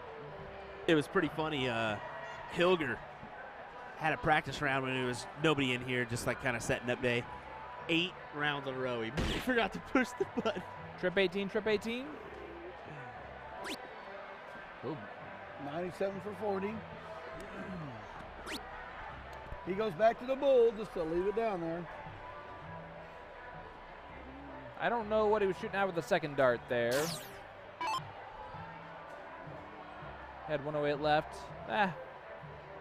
Could have just pulled it. But Matt Copeland, 69 left. Leaves 12. Hits 12. Nice out for Copeland. Big 119. And a 25.08. Kelsey's Burns takes a 2-0 lead in this 5-leg round robin. Here's your instant replay.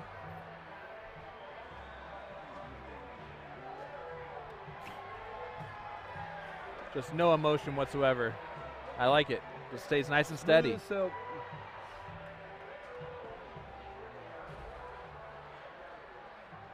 Here is Mr. Burnt.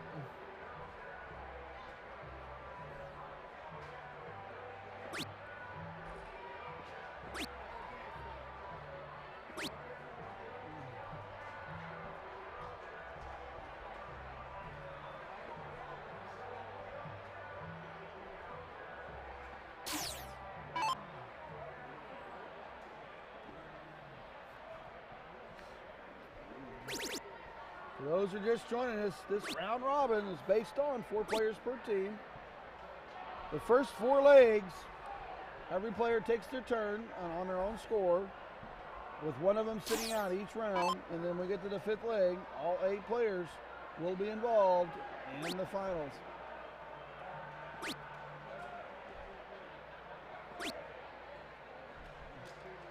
Odin Cheney unable to catch a bullseye there. So both him and Mark unable to get that done. So Pat with a chance to really take control of the leg early. Was not happy with that first start.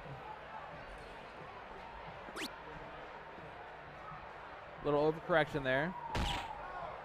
Gets the field goal on dart number 3 though.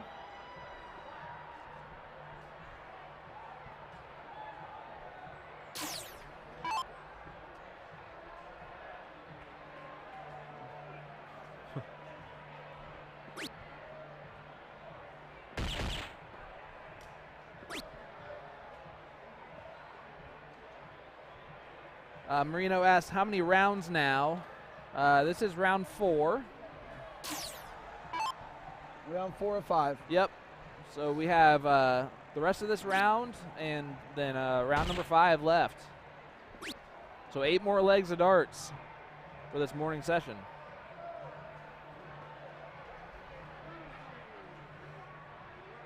Here is Odin.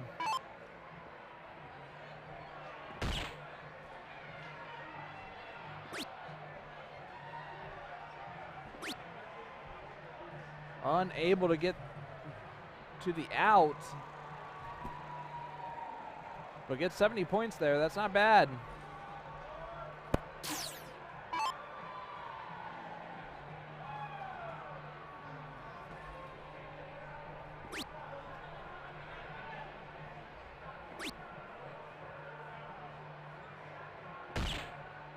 Gets the out first.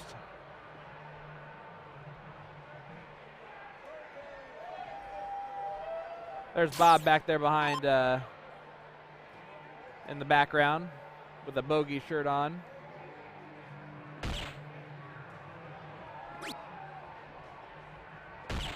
Good darts there from Mark Burnt. 119 on that turn leads it to 76 for him for next turn. As Shane steps up, a chance to put some pressure.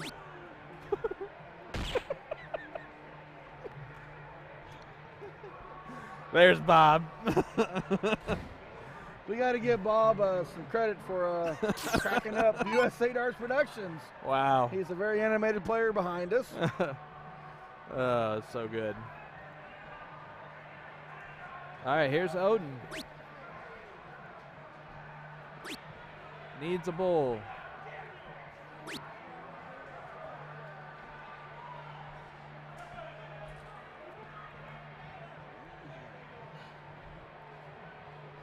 Odin is still getting used to the pushing the button thing. Pat sitting on 164 and can take this out and can start on the bullseye. As a soft tip player, I would do that. That's where he looked.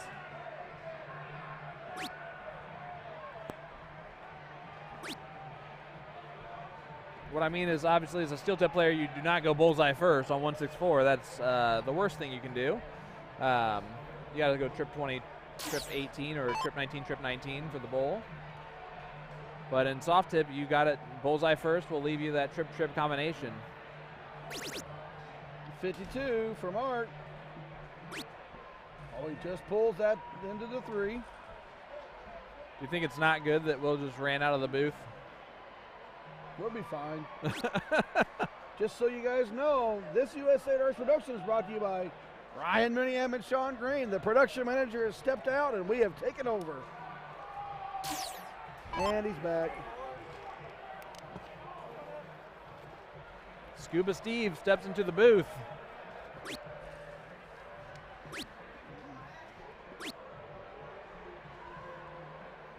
Ready to be featured tonight a lot.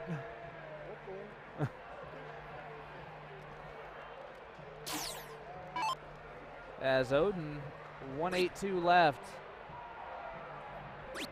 Would love a bullseye. It's a good dart at it, just unlucky on the wire. He'll get it eventually on the button pushing thing. As we hear the roars in the crowd back there, folks are winning matches, moving forward, setting themselves up Trip for tomorrow's 18. team finals. He did not go trip 18. You got to go trip 18 on 94. Bullseye leaves 44. That is not an out.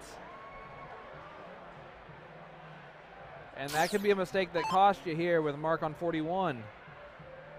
9 for 32, 1 for 40.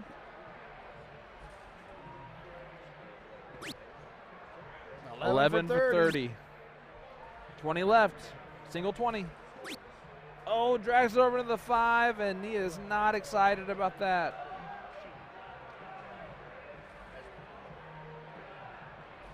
Gives Shane an opportunity on this 122. Bullseye, double 11 is the route that I would take. Cannot take it out now. Unfortunately, not able to do much.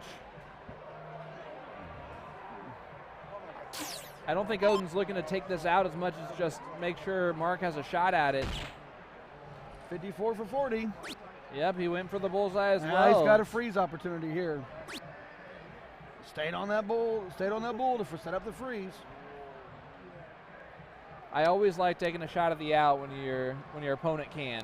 Now in his round, he did freeze both opponents.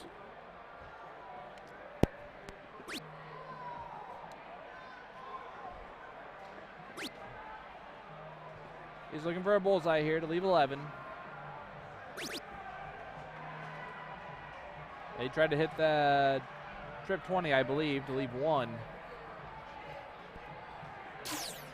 Mark on 15.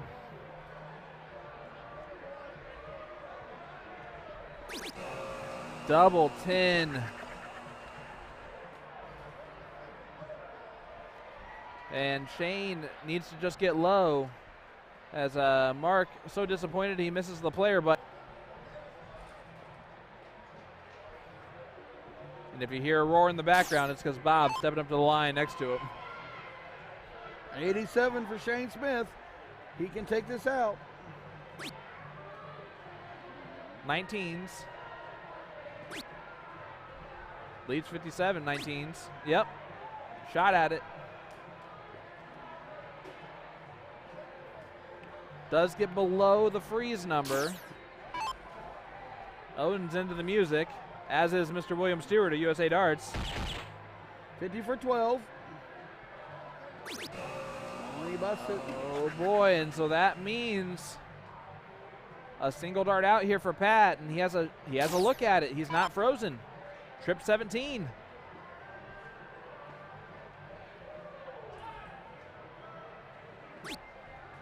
Double 17. Double 15. Walk it on over. And he hits it. Textbook.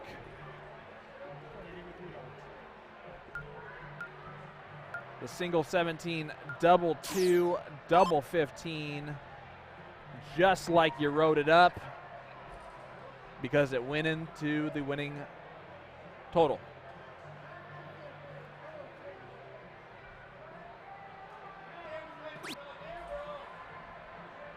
And here is Tyler Rappel.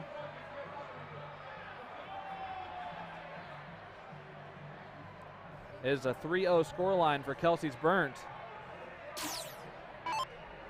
So Schooner would really like to win these last two legs. Scott V. Peterson's going to see what he can do. Actually, I think it's 2 to 1. It's 2 to 1.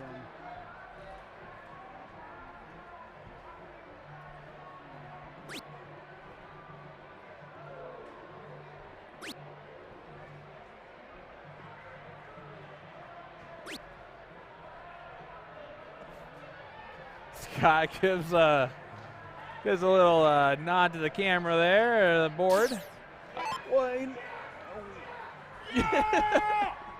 As you can hear the yeses going on.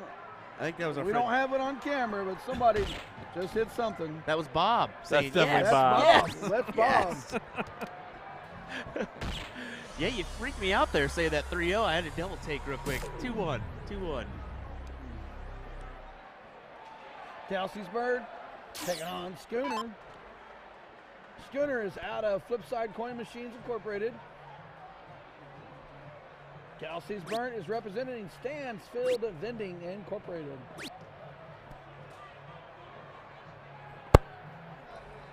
David unable to do much there.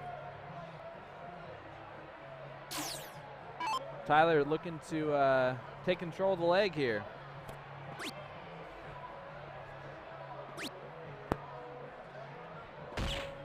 That's a great last start. 79 on turn was really good. We haven't seen a whole lot of low tons or hats, but 79 and 80s have been big rounds for these guys. Here's Scott. Scott's looking for at least a low ton here. And as we are in the process, these guys are starting to think about their score lines, where they're at, where the other teams are at. They're starting to think about all that here in round number 4. Some of the teams are probably winding down on like the focus as it gets later on into the day. We're going to see some scrappy darts yet to come, I think.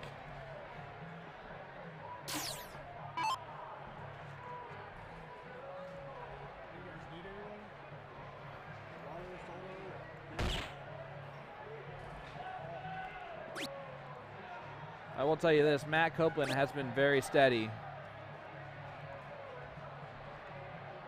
Every time we've seen him shoot.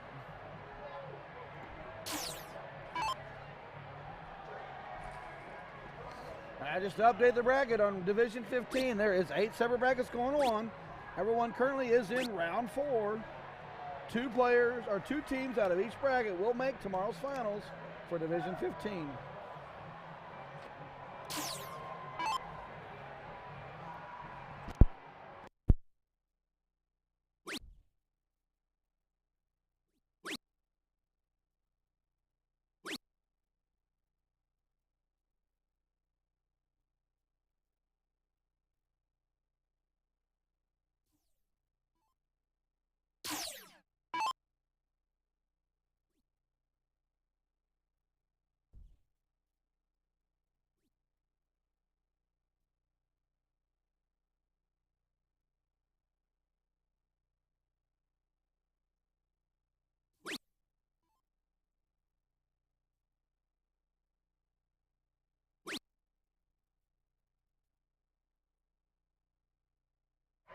All right, here we go. Scott V. Peterson not happy with that round.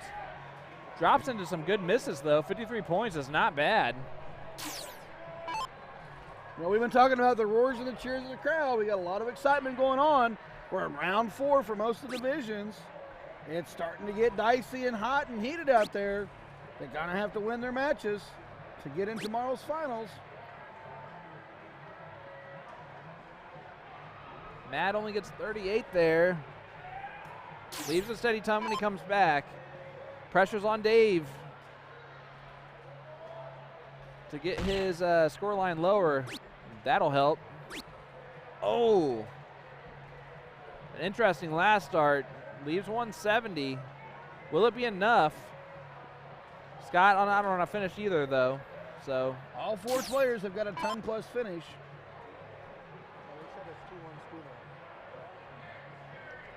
there's Tyler.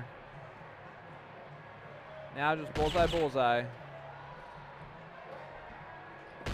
Yep, big darts. Nice ton 3 for Tyler. Set it up for Matt to take out 100. Scott needs at least a low ton here. Oh boy, he's set up at the back line first. These guys are it's starting to drain him. I'm telling you. There's a lot going on those floors. There's a lot of matches going on. A lot of people playing their hearts out to try to make tomorrow's finals at the WAMO State Championships. This is the team event. This is the pride and joy. He is staying nice and steady, though, throwing great darts at the starboard. Drags the last two over, but we'll see if it's enough. Matt Copeland's been very steady all day. I kind of expect him to take this out. 50 for 50.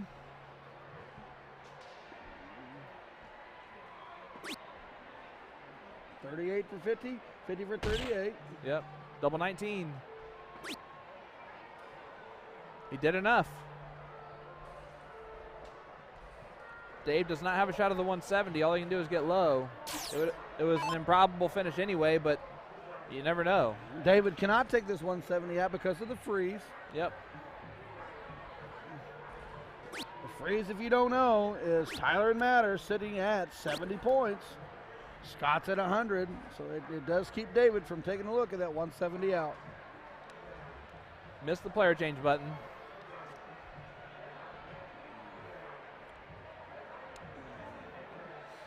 Trip 17 is where Tyler's going to look.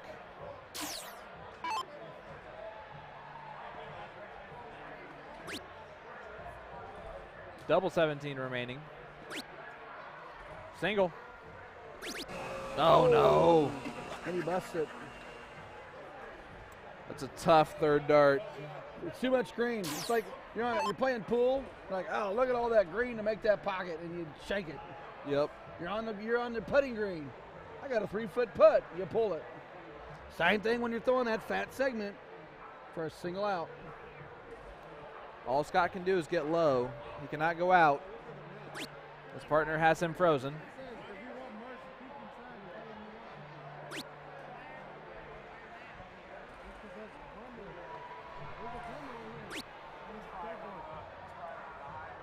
Does not do enough to unfreeze David, so Matt Copeland doesn't have a lot of pressure on this. He'd like to take it out in one dart, though. He does it.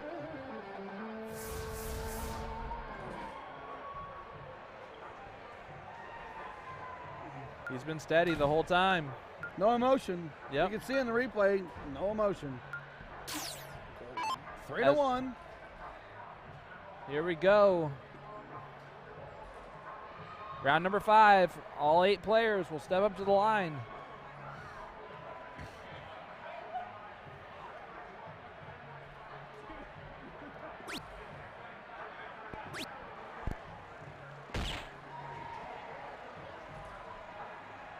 In case you guys are wondering, we had the score line backwards for a while. That was my bad. It has been updated to the correct score line. No one to blame on this one but Sean Green. We're I'll not take it. pointing I'll any take it. fingers. Yeah, I'll take it. That's all We're right. not pointing any fingers. Me, I didn't do it. You didn't stop me. I don't know who did it. All right, here's Mark.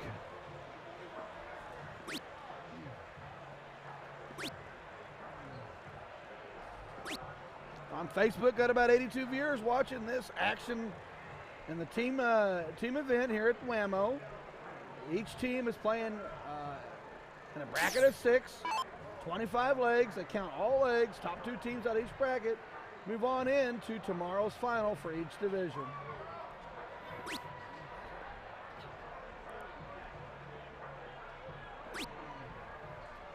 Pat's dragging it over to the left side of the dartboard. Yeah, he's not going to be happy with that one.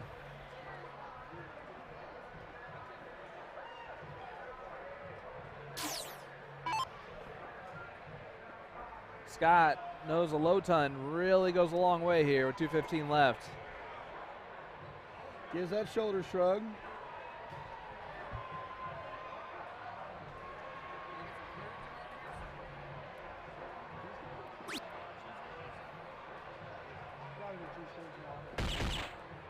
It's a great second dart after that first one. Great adjustment. Nice low ton. You called that one, Sean. You was checking to push the button. Yep. Did I push the button? Yeah, I did. And Matt gave him a little nod of approval, like great darts on that second and third one. Now Matt's looking to match the low ton. Can't do that. But does leave a 140 finish. Now here we go. The player 2, you've said it many times, my friend, is all the difference in this leg right now. Player 2, or in this case, section 2 and their 2 players will make the difference before the teams on the freeze situation and the setup shots. So if Tyler gets a low ton here, it's huge. As Odin still hasn't gotten the whole button pushing thing down. We still hope for the best. Down the line. Here's Tyler. Really wants a bullseye here. Doesn't get it.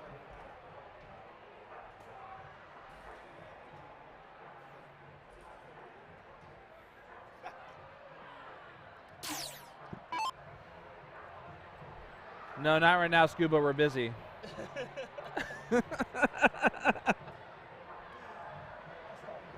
Yeah.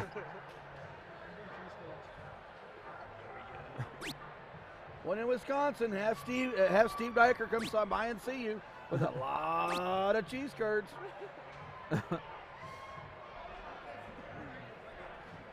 All right, Shane does get a look at this 140. This would be a huge way to finish this off. Outside on that first shot. Needs the bull. Pulls it again. 99 still a good setup for the next round. So again, player 2, what are you going to do?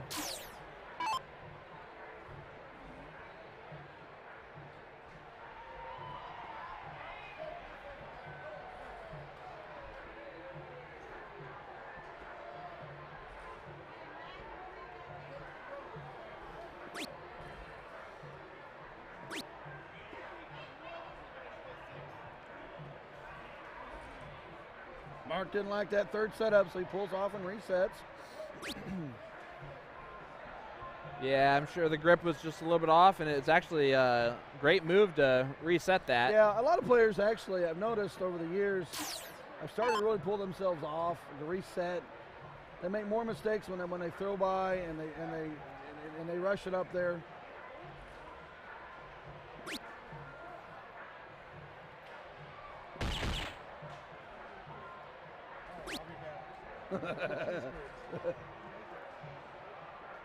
Pat gets 73 there. It's not bad, but Scott's going to get a look at 74. Can Scott take this out? Finish it off the 3-2 score line.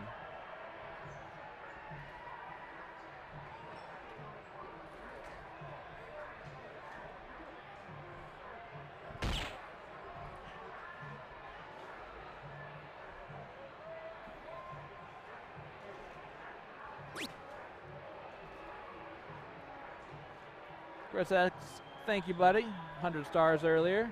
Appreciate that. Scott's on 10. Not happy with that third one. A little bit of adrenaline there. Released it a little bit too early. And gives Matt the look at 99.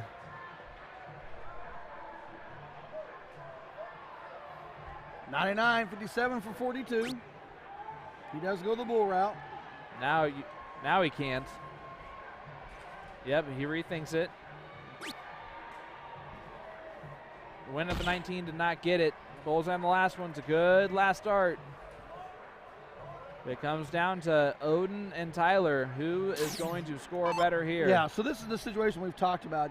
You want to set that freeze up as a player two. If you're not on the out, you got to get it down there. It's a great second dart there. 72 scored is pretty good.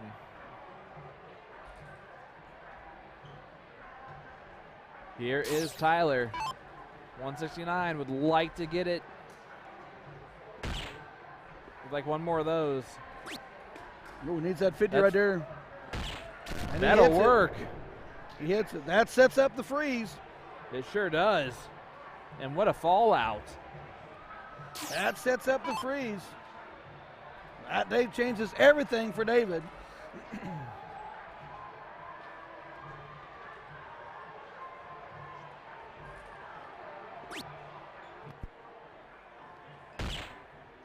See what he looks at here. If he just, steps it off. Nicely done. He wants to give Mark a look at that 118 if he can. Just in case Shane is unable to take out this 26. For a 4-1 victory. Gets it on dart 2. Shane Smith and Schooner take that one out. 4-1 over Kelsey's Burnt. That's a big round for Schooner. Yep. So 3-2, 2-3, 3-2, and then they go 4-1. That's a big run for them. Catch up our divisions here. We'll be interacting with our last round here very shortly. Stay with us. My adrenaline is going. I could think of, yeah. If you were coming in, maybe you were coming at the same level. Maybe you were just having a moment where instead of interacting, he was saying one thing and then you saying, the same kind of. I got you. Yeah. But you were good. How are you? Jamie Cox, CC trial on the. Jamie, nice to meet you. Nice to meet you. Well, Jamie. Hey, how's it going, sir? Nice to meet you. Oh my goodness. I'm getting to see all these faces now. Yeah. It's crazy. Nice to see. Yeah, right? Let me set up something here. Hold on. He's like, you know these guys? I'm like, I'm just in there. Yeah, good old scuba. Come down and meet you guys and No, we're meet you in person. happy you did. One step.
All right, it looks like they were at a break when I looked at them, but yeah, there looks like a little conclusion of the match here on board number 1. So we figured we'd hop it on over to here so that we could check it out. As Ryan and Sean went to grab a drink real quick. Notice we had a mic on too, so apologies on that one. We cut that. This has been the interesting guy here, having some fun, Bob.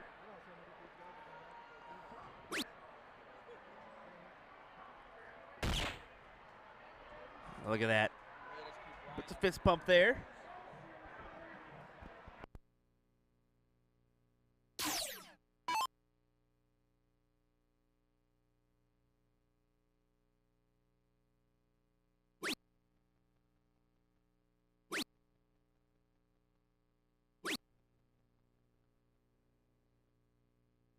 Just going to check in, get a score line real quick, folks. Give me 1 second.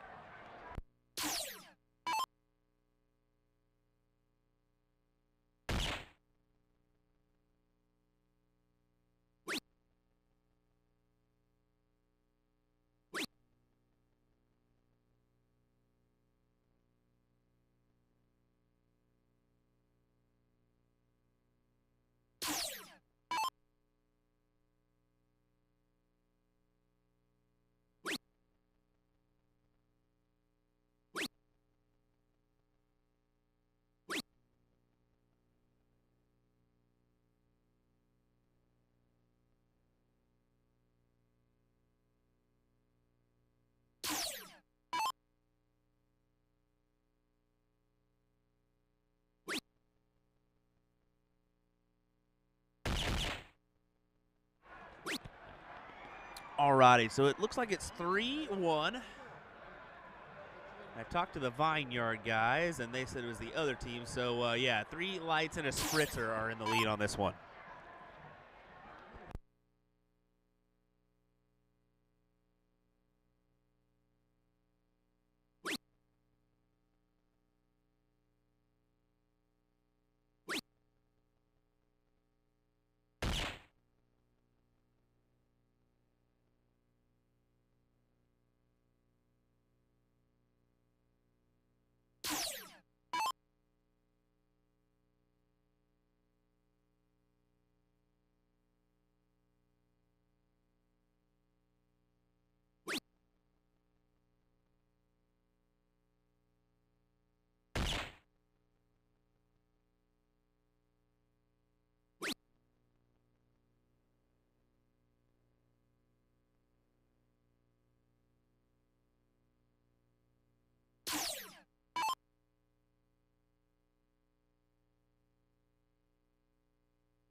This could be an exciting affair here, Bob. It's been a firecracker of late. 87 left.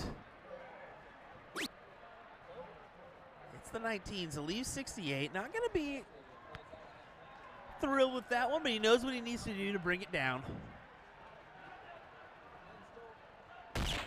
It's the Fat Bull. You can see fist pumps there. You know what it means to him. Pulls it down to 18. Significantly helps Stephanie out. Elizabeth here with 50. Now 38. She looks to her teammates, say, what should I go for here? Little one eye effect. Now just needs the fat 17. Let's see some excitement. Elizabeth, come on now. Oh, no. She hit the double 17. So unfortunate. Thought she was in there for the win.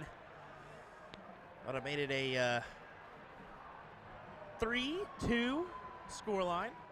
3 lights and a spritzer are ahead right now over Vineyard, according to the Vineyard guys out there that I talked to.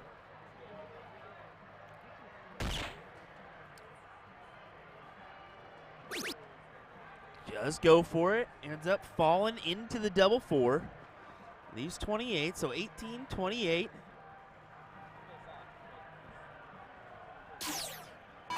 .46 there. So 75 needed. It's not going to be able to go out. He's kind of thinking about it. And unfortunately, he bust there.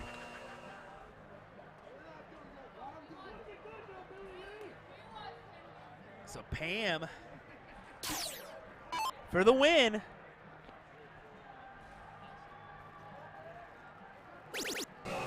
Oh, that's so unfortunate when you hit that trip 20.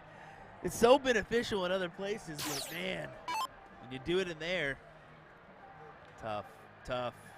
Just the 50 needed. I talked to him about the score line, and he said, yeah, I'm playing like crap. Well, I mean, we each have our days, sir. We each have our days. I know that one. I, more often than not, am playing junkie these days. When you start streaming more and more, playing takes the chair, as they say, especially with the kiddos and the lovely wife at home.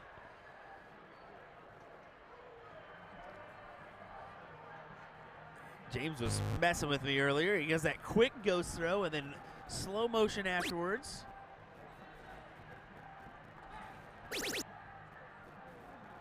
Oh.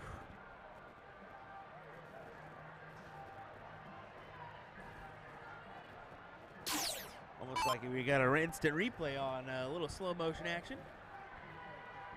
Yeah, like I said, he fooled me a little while ago. I thought I had an error going on, but just takes his time.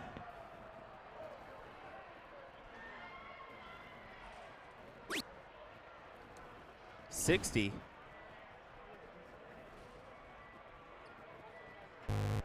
Kind of set himself there. Unfortunate, but look at that, a big 60, trip 20 right in the heart for the win. Good stuff there. Let's take a quick view of that one. Right in the heart, good win there. Great stuff. All righty, folks, well, that's going to do it for round number 4. We should have a round 5 coming up here at 1 p.m. here in about 10 minutes. That's going to do it for our streaming board coverage because that is a 3-2 score line there. So hang tight. We'll have some more action coming your way here on USA Darts in a moment. I'm William Stuart. Alongside me this weekend, Mr. Sean Green and Mr. Ryan Mooningham. Glad to have them in the booth. It's allowed me to do a couple things and work on some stuff that I've been wanting to do for a while. So happy to do that this weekend. So thanks for joining us, folks, for our coverage of WAMO 2022. That's the Wisconsin Amusement and Music Operators. And we'll be right back with some more action, folks.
All right, guys, we are back here at WAMO live from the Wisconsin Dells, Wisconsin. Will Stuart just gave me a, oh, no. Oh, okay sign, so that's what we did there. I'm Sean Green, and I'm joined by my partner this weekend, Mr. Ryan Mooneyham. Buddy, it's been a pleasure so far. We are in the last round of the team event. This is Division 15. Both these teams have been featured so far today on the stream. They have performed quite well at times. It's been all these matches have been real close. Yeah, 3-2 finishes for a lot of them. Vineyard coming out of M&R Amusements. That's got Dickie Hinker, Elizabeth Mason, Eric Schoonover, and Tom Cooper. We're back with the Kamikaze Kids out of Midstate Amusements. Dave Aller, Eric Haverman, Kevin Sawyer, and Todd Rosensteel.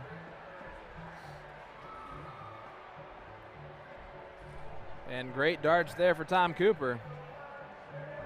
He threw very, very well. This team opened up the stream. Our first match of the day. Here is Big Dave. He took out a big out.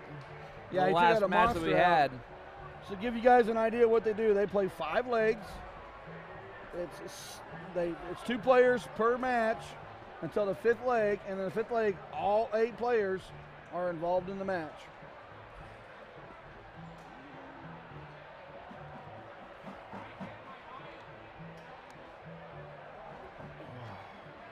Dave unable to catch a bowl there. Dickey scored 50 in the last round.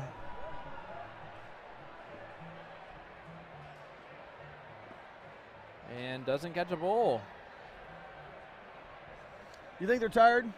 They know they're tired. I know they're tired. It's been a long morning and afternoon. They also know where they stand. So if they aren't quite in it anymore, they might even be fading out a little bit more than that. And honestly, though, I don't know how any team can be out of this one. No, all we've seen is close. Yes. So, I mean, the figure they started at 9 o'clock this morning, and they're playing their final round here at 1 o'clock. You know, they're 4 hours into it. When this is over with, they'll be 5 hours into today's session. It's a lot of darts, a lot of feet. Absolutely.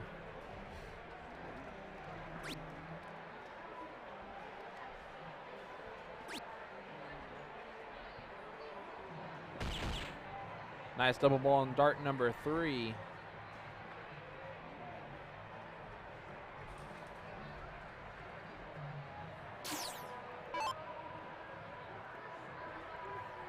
Just to give you an update in Division 15, those that have been following it. 15-1 is in their final round. 15-2 bracket, their final round.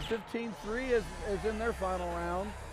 15-4, 15-5, 15-6,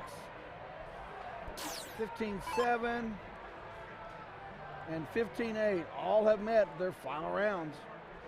They've all been on schedule.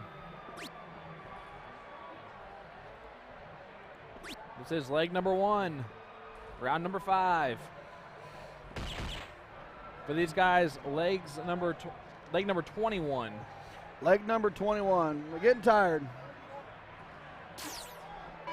Here is Kidd.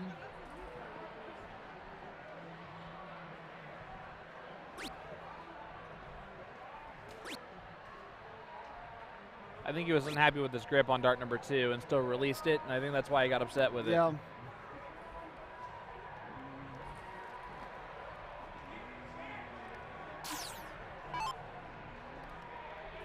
Here's Tom Cooper.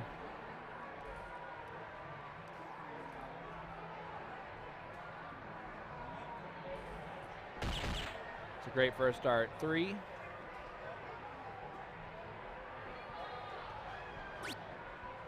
Bullseye. Oh, he just pulled that 3rd dart.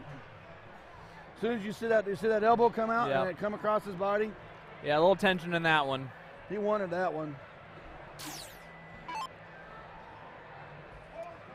This is an interesting out. He can take it out. Strip 20 leaves 99.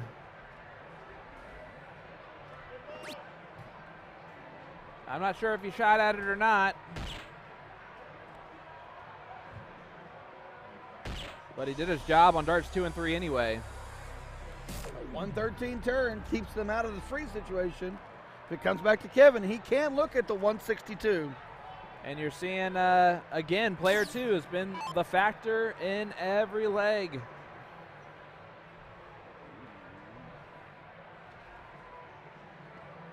It's a great first start. He's going to look at it.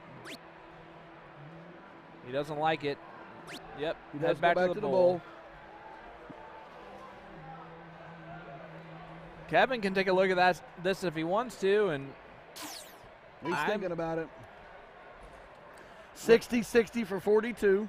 I might go bowls here just to try and freeze Dickey. That's what he does. Yep. Good call on that, Mr. Green. Yeah, it's that's one of those times where it's a tough decision, but you have a better opportunity of doing that.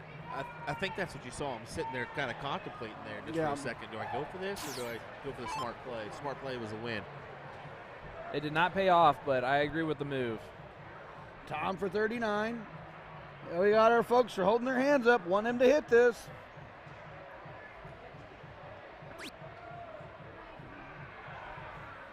He's not excited anymore. He is quite frustrated now, that fan back there.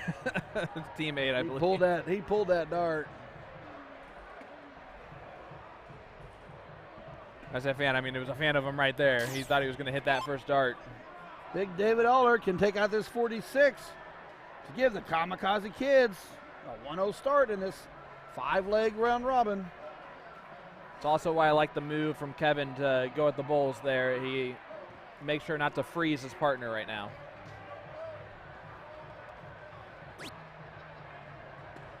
Oh, those are mine. And he hits double 19 to take it. That one turned right on its head early. 27.36 from Dave. And a 1-0 lead. The Kamikaze Kids.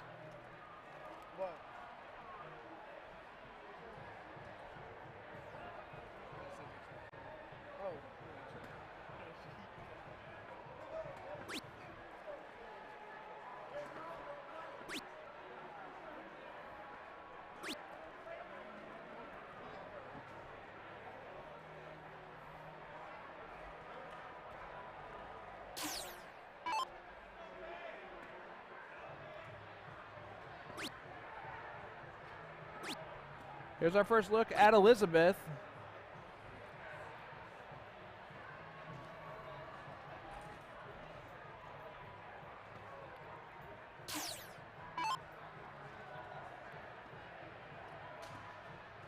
All right, Todd steps up here.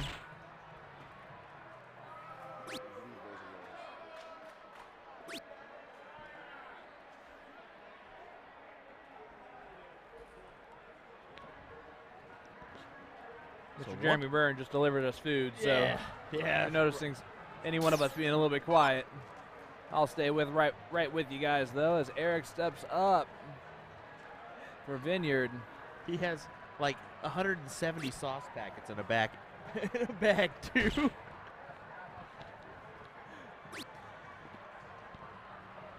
Yeah, appreciate that. Numerous people came back and said, hey, do you guys need anything? Or are you guys okay? Which is always appreciative because, I mean, honestly, you can kind of get lost in the hustle bustle back here, and it can be tough to go run and grab something, whether you're doing production or whether you're doing commentary, either or. Yeah, everyone's been great. It's been awesome, man. And the players have showed up at times all day long, and tonight's going to be quite the darts. I agree. I think we've got quite a few people that are excited for tonight. I mean, we got 5 good teams. Got a couple people stopping in, saying hello. Hold on. Hello, how are you?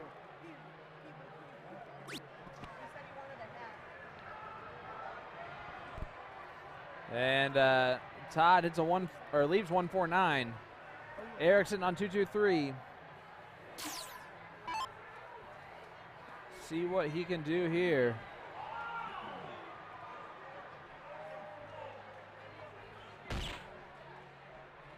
It's a good first start. He has a very interesting grip on his dart, but it works very well.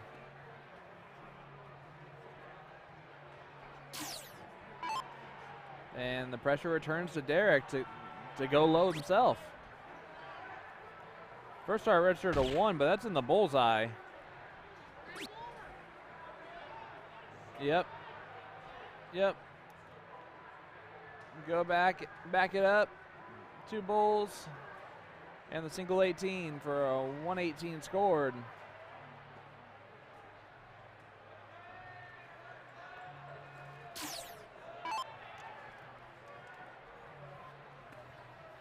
And they got to go back all the way.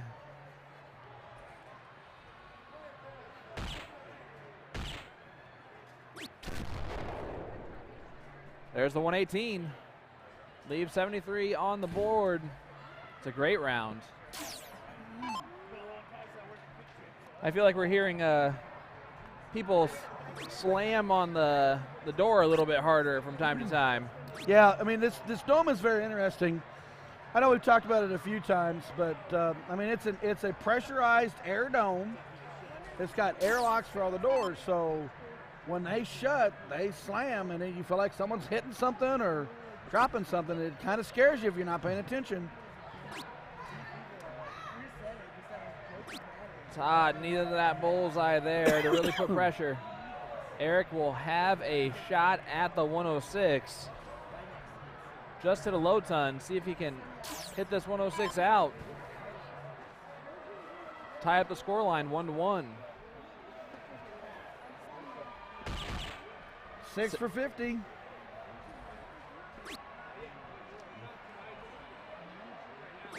Oh, he just pulled it. Did not get all the way back over. And now Derek, 73 left. Start on the 19s. On the 73, I do like the 19s. I know some guys that have been going 39. Yeah. I've seen that 13 for 60 or 39. Gives them the 36 out. So it just depends on what you want to do. He did neither of those options. But he leaves the bullseye for dart 3. He just Oh, pulls it. that was a good dart. Good dart, just misses it. And Elizabeth, the 164. This would be special. Bullseye first dart. Doesn't get that one. That's take that second dart all day. Only gets 47 points though. Not only does Todd have great options for taking it out with 112, but also freezing. Yeah, I would definitely go bull, and then leave the 12 for the third dart. 51-51. We'll go bull. See, that's Bullseye that freezes. partnership. That's that partnership. You set yourself up. If you know that you can't take it out, set the freeze. Bullseye freezes right there. Nicely done. And Eric cannot take out the 37 now with Elizabeth, his partner, on 117.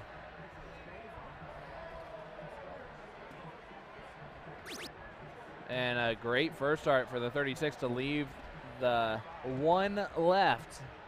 Now he was forced in that by that freeze, with Elizabeth still on the 117. 1 for 40, 9 for 32, a lot of options. 11 for 30. Trip 9.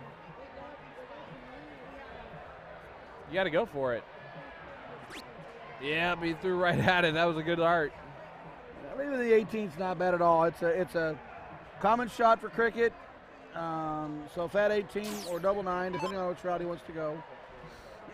Elizabeth can try this in 2 darts. If I'm her, though, I'm going bullseye at first dart because now you can't take it out.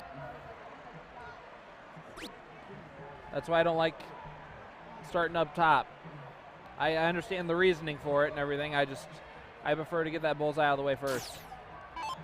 Todd will go 7 for 40 or 17 for 40 or 32. And if he does not get it, it will be Derek's turn with Eric on 1.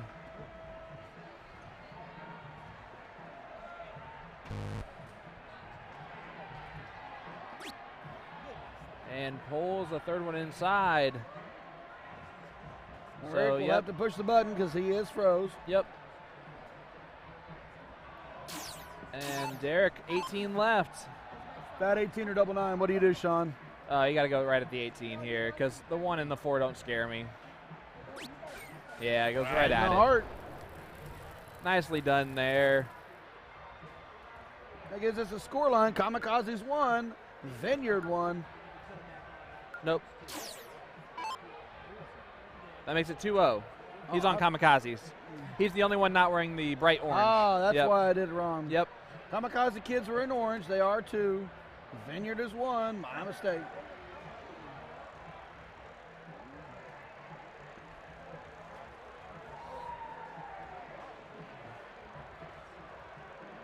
Will's being a chatty Cathy back there, so.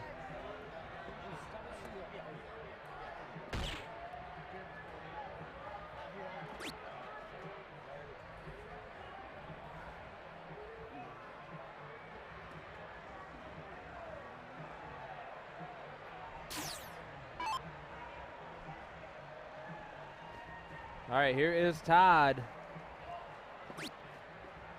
Stepping up Kamikaze's kids. Trying to make it 3-0 here. That's an unfortunate start, though. And Elizabeth Mason, see if she can get started well.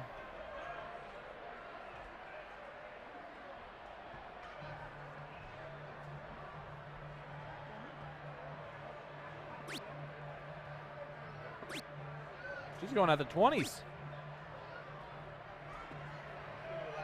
That's an interesting route to go. You can see Tom's like giving a little smirk about it too. I did see that.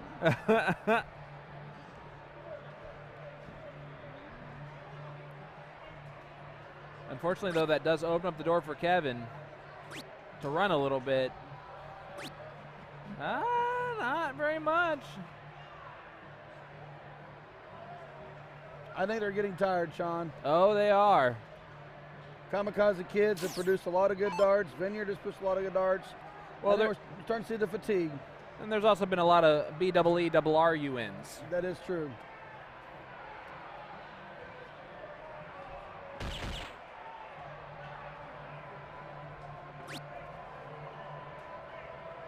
Tom looking to hit another bullseye there. Not quite getting it done, so a little scrappy here in this round. Kamikaze Kids is going to want at least one more leg to give them that push, make them team finals tomorrow. If you're just joining us, what we're seeing this morning is 6 teams per pod. They play 5 legs against everybody in their division.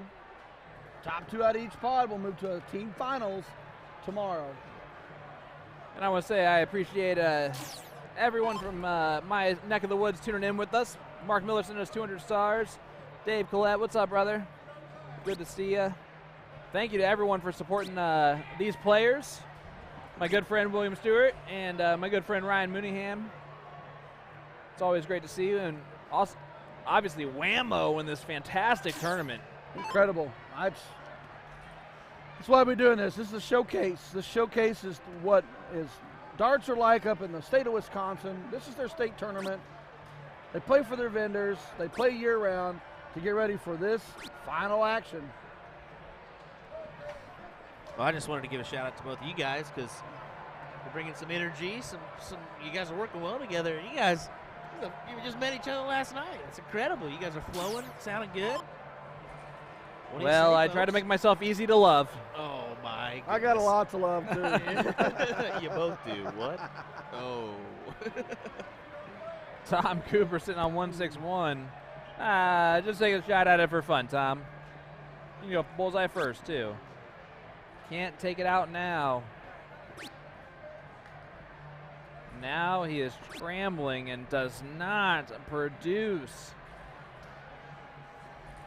Kamikaze Kids 2, Vineyard 0, leg 3 of 5. They will play all 5. Every leg win moves them that closer to the team finals tomorrow. And what we have learned so far is you cannot leave a door open for kamikaze kids. They have been walking through them all day long. Todd, as I say that, though, decides to just close that door right back on up. Said, not right now. Maybe next time.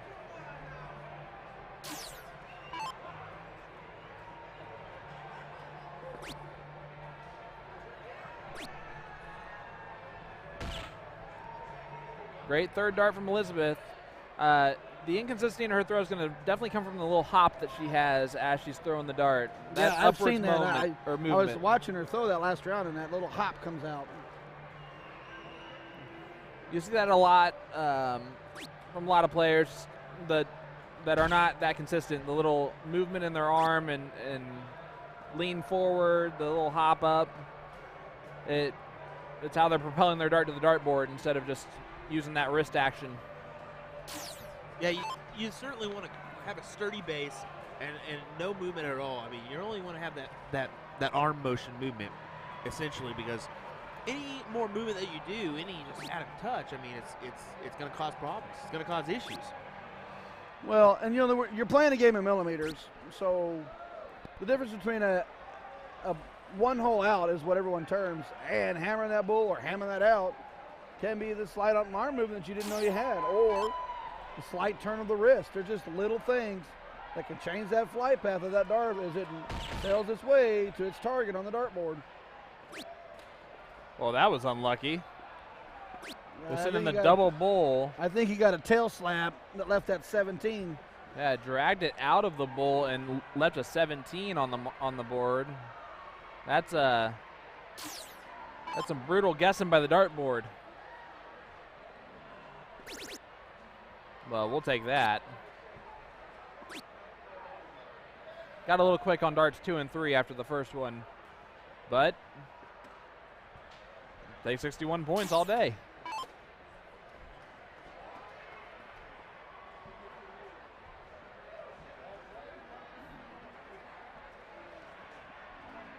Thought I was getting grabbed out of here, kidnapped. It's like, all right, here's my opportunity.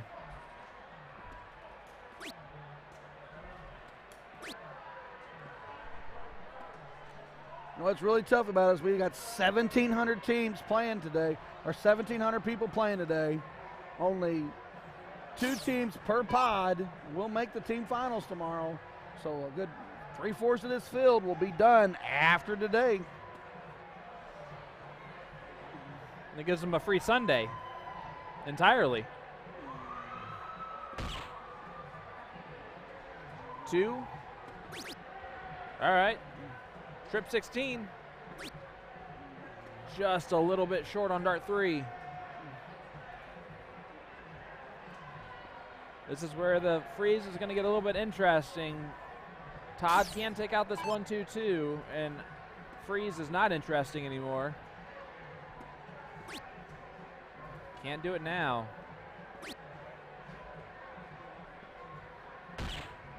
That last dart might be huge. But let's be honest, we'd all like to see Elizabeth just take this out right here, 154. Bull 54 for 50.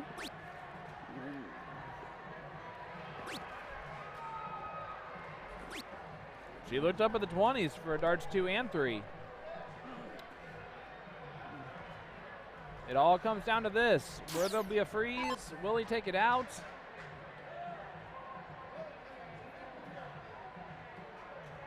$50 for 81.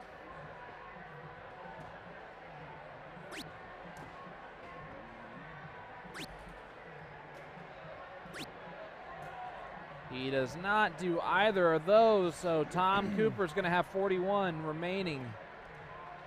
How does he want to go about it? We've seen a lot of 11 for 30s, which 11 for 30 has been the common round that we have seen this weekend. I go 9 for 32. If you like tops, 1 for tops is a very often played route. As he does go 9 for 32. I knew I liked Tom. And he hits it. 9 for 32 out. Vineyard gets on the board. There comes your instant replay, folks. 2-1 scoreline now.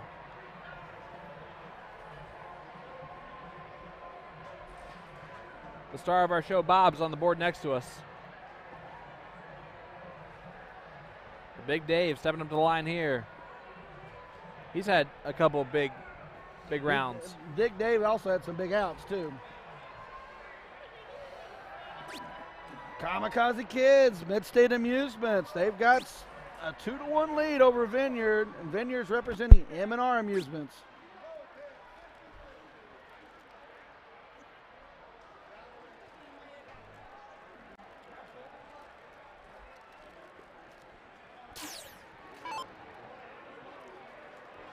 Eric Schoonover for 3:01 to start. Wants to try to get at least a low ton on the board to give his team a big start in this leg number 4. Just outside on the third one, 72 on the score. So Kamikaze Kids can come up here and start off with. Low ton for Derek would be huge to give him a start. There's a possible hat trick. He's going to have that. Low ton at least. 104 scored. Not a bad start at all for him.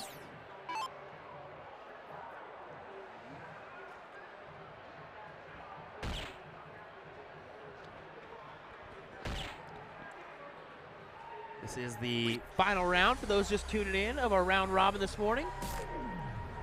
Do you have This is different action than what you're used to seeing on a knockout tournament with bracket play. This is all everyone's going to play their total amount of games. Top 2 out of each bracket will move on to finals tomorrow. It's very some aren't familiar with the team games. Some are very familiar with it because it is common in state play or like your NBA. We've seen that as well, but. It's very cool. What I like about it, what I really like about it is you're with your vendor, you put together a team of 4. It could be your league members, it could be the people you play with or against the league, but you still represent your vendor. You come in here, you compete together, you try to put together a winning combination that's going to get you in the finals, and then if you get the finals, go for the state title. Why not? That's what you're trying to do every time. Yeah, and our team event's got to feel good to win as a state title. I mean, to hold that and be a division champion, especially in Wisconsin, it's got to be something to hang on the wall and remember for a lifetime. You know, you go back to your days in school, always wanting to win that state title. You follow an NBA or an NFL or an NHL. You want to see them win the championship. Now this is your time to propel a team of 4 into the finals and then to bring home the gold.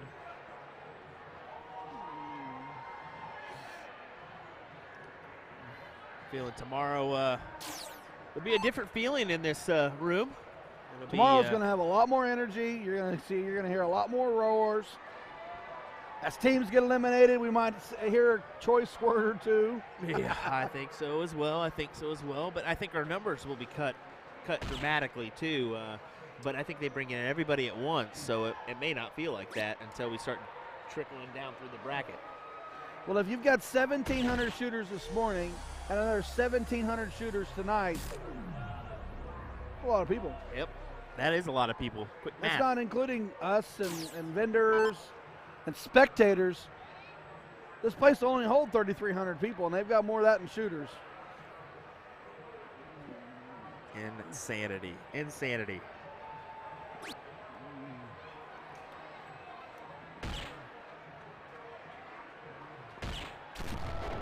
Nice big turn out of Eric, that 116 low ton. Be on Dickey to get it down there so Eric can take a look at that 41 then in his next turn.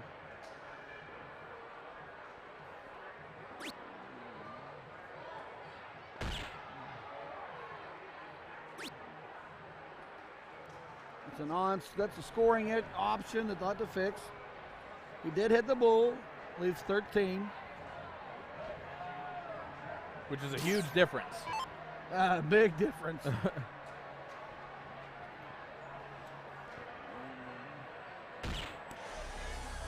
There's the fix. We've seen that a little bit this weekend, maybe a little bit too often. Well, I mean, the boards get a lot of use, and I know that folks were, they get irritated when they got to fix a score, but they take a lot of use. They take a lot of abuse. There's broken tips in them. Racknid was working on them last night, opening them up, cleaning them up. It's just a lot of 15. A lot of darts being thrown out this weekend. Oh no, he went bull. It doesn't leave an out. He was going for the freeze.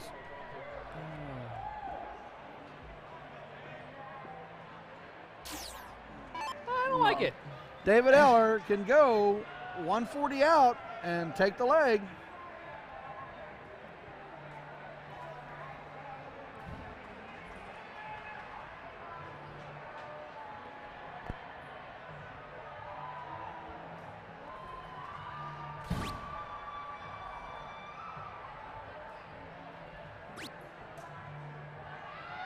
Dave's looking for a bullseye on dart number 3. He needs it. He needs it in a hope for a bust. Doesn't get it, so now Eric and Dickey have a real advantage. We've already seen 41, 9 for 32.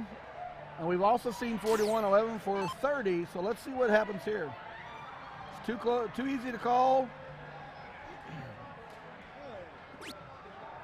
How about that? 777 to win. Single 5 will do it. I actually had a feeling there was going to be a bust. Yep. And that's why David's miss on the bull on the last start is so important, because Derek would have a look at this 13 if that was the case. Derek Hefferman is close. He cannot take it out. And he busts it. He knows it was a pretty bad dart of the 12, but that being said, it's not like it matters if he hits it or misses it. Well, Derek Hinker has the 35. We've seen 5 double 15. We've seen 3 double 16. We've seen 15-20. And soft tip, I go 15-20 if I have a open out. He does go, just like you said. Yeah, single is much better. I don't know why he's doing this, though. Because he's going to hit it. That's why. Duh. It's always great if you hit it. That's a scary one. That gives us a score line. Kamikaze Kids 2, Vineyard 2. All right, we're in the final leg. Who's going to get the 3-2 finish? All 8 players will go to the line.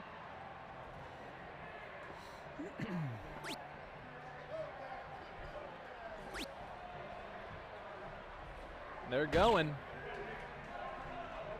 Dickey starts off with 60. This is the last leg of the last round of the morning session. Team Division 15. This leg could be very important. And Todd Rosensteel starts off with a big low ton. That's a big start right there. That really gives your partner on 182 a good opportunity to throw his low ton. Get you both set up for the out. Just so you know, all 8 players are in this match, so it's 2 per score line, and they are still playing 301 freeze. We appreciate everyone joining us this whole entire afternoon or morning here in WAMO, the Wisconsin Dells, Wisconsin, at the Dells Dome. It's a very awesome venue. You can see the dome in the background there of the score, or of the player cam. Just how big is this place, Sean? It's huge, man. We can't stop talking about it. It's so big. 280 dartboards. This is half of the players for this event. The other half are coming in for the evening session, starting at 4.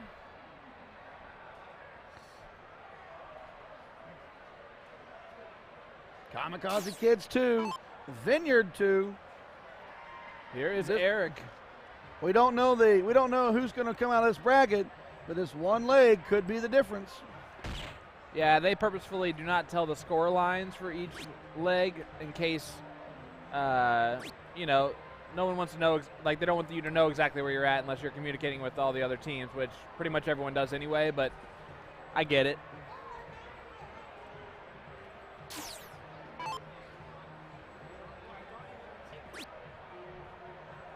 Derek's looking to capitalize on his partner's low ton. Oh, drops the third one. He wants that dart back. Yeah, he left that line shaking his head. Here comes Elizabeth Mason. That's a great first start. Wow, look at this. That's a big round for Elizabeth. There it is. That's the type of round that wins you a match.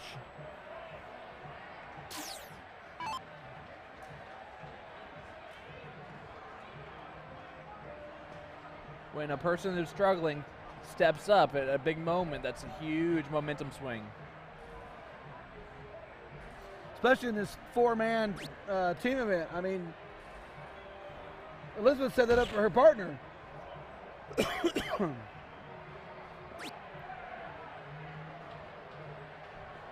And now Eric really just needs 70 points, a little bit less than that to freeze. Very doable. Especially now.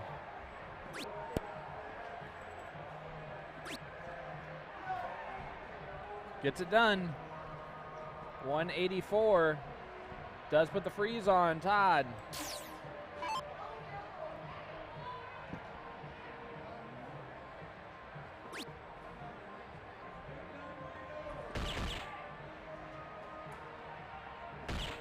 That is a good adjustment after that first start. That is tough to do. He gets it done. Tom does have a look at the 77.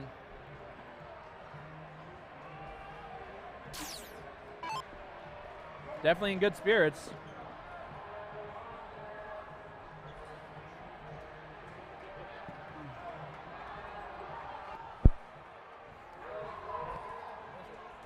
are Team Kenny for Joplin, Team Kenny Springfield. 17 for 60. Got to go for it. Pretty good dart at it. Needs double 20. Oh, he just hit the asphalt on that one. Yeah, and it was off anyway when towards the ones. But a lot of pressure here on Kidd. Kevin's going to have to hit a low ton or better to get them out of that freeze situation. I think he has to be thinking hat trick here. Now he's thinking low ton. Now he's just not happy. So Dickie and Tom will both get looks at the 97 and the 40. And Derek doesn't even get a shot at the 15. 57 for 40.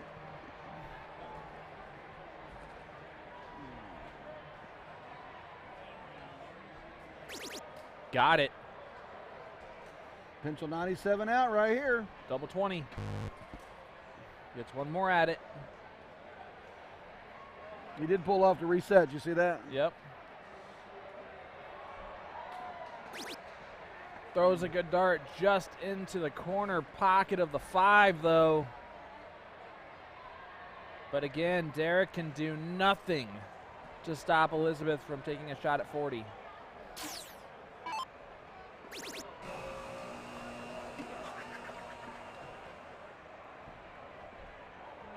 He wanted to throw all 3 anyway. Elizabeth to be the hero for Vineyard. Double tops. And no matter what, Eric will come back to the 30 for them unless something crazy happens. Yeah, definitely go for it. She's going for double 2, though. Leaves 2. This is getting a little bit squirrely. Well, it sure does. It does help their freeze situation. If David wants to freeze Eric's 30, which I know is crazy to think about possibly happening, he needs to hit. A hat trick does not do it. He needs to hit a triple on dart 3.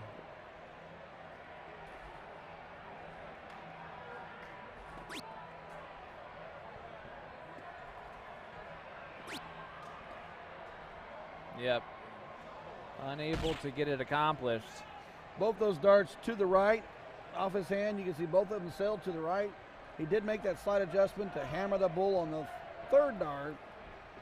A little too late. Dickey on 30. Now 20. Is he staying there? Oh boy. Oh boy. They are. 2's not guaranteed for Tom.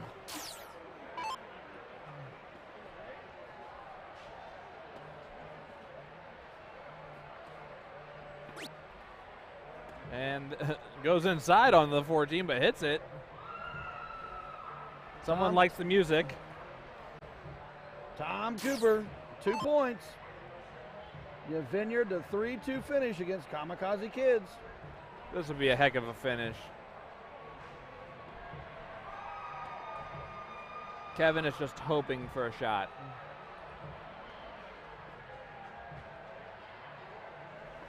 What a dart. Shake on the head. Gets rid of the tension that he was feeling that whole time. Lord. Well, they came down to it. You can see on the instant replay, almost into that 2-2, but it sailed into that 2 to score the line. It's Vineyard 3 and Kamikaze Kids 2. That concludes our streaming. No, Just kidding. I'm apologizing. We're actually moving over to board 1. We have Wasted Potential taking on Kelsey Burnt. It is game 5. Wasted Potential, Mid-State Amusements with Jerry Cooley, Matt Kensington, Mike Trailoff, and Tim Point. Kelsey's Burnt, Stansfield Vending Incorporated, David, Mark, Odin, and Scott. Yeah, that was Tim Pont right there for Wasted Potential. But as we see in this leg, David and Scott have a little bit of work to do. We do have a 2-2 match right now. So we've seen so much of that in this bracket. I can't even wait to see how they're going to differentiate this. It would be really interesting to see how this bracket played out. Mike Treloff on 44. This could be big. Double 15. He hits it. And 14 for 30. Steps it off. Leaves the darts in the dartboard. Go get those. You go get that. Go get that. Doing the Jordan Spieth to his caddy. That's the replay. U.S. Open. So Nicely Wasted done. Potential does take out Kelsey's Burnt 3-2. Do you think he forgets the darts? Not anymore. Oh, maybe. It's still possible. Nicely done there. That could be huge for the overall results. You just don't know.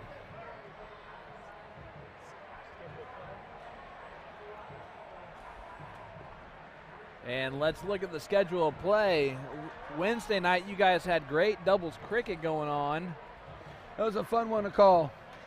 Thursday was singles 0-1. Friday, doubles 0-1. We saw that finish out last night. That was fun finals. Those were crazy. Those Division N1 and Division 2, both down to the final leg, final dart. This morning and this evening, team event. Huh? 4 p.m. start. 4 p.m. start will be this evening session. And then tomorrow we come with the team event finals. Starting at 9 a.m., I believe. as they're just warming up, I believe, there, just to throw. I think they're just waiting on results, see what happens.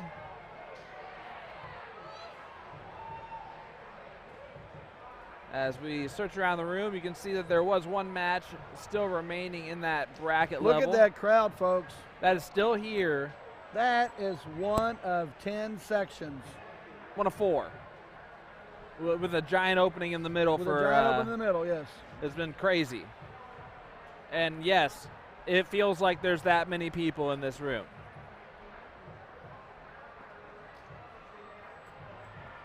There's just a murmur of electricity going on throughout this place. And it's not just because we're around a whole bunch of electronics.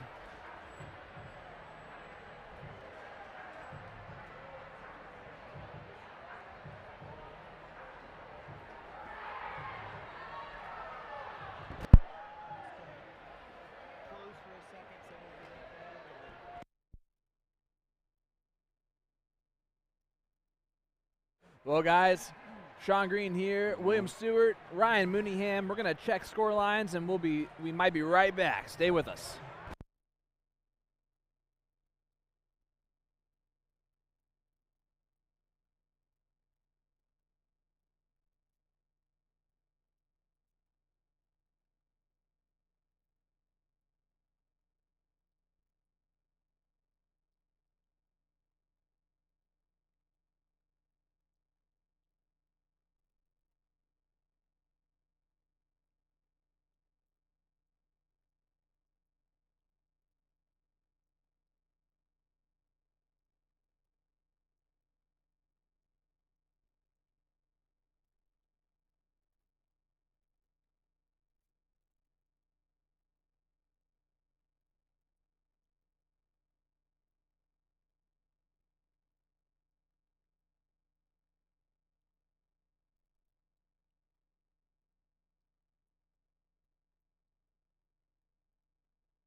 Alrighty, everybody. It looks like we have come to the conclusion of our morning events here.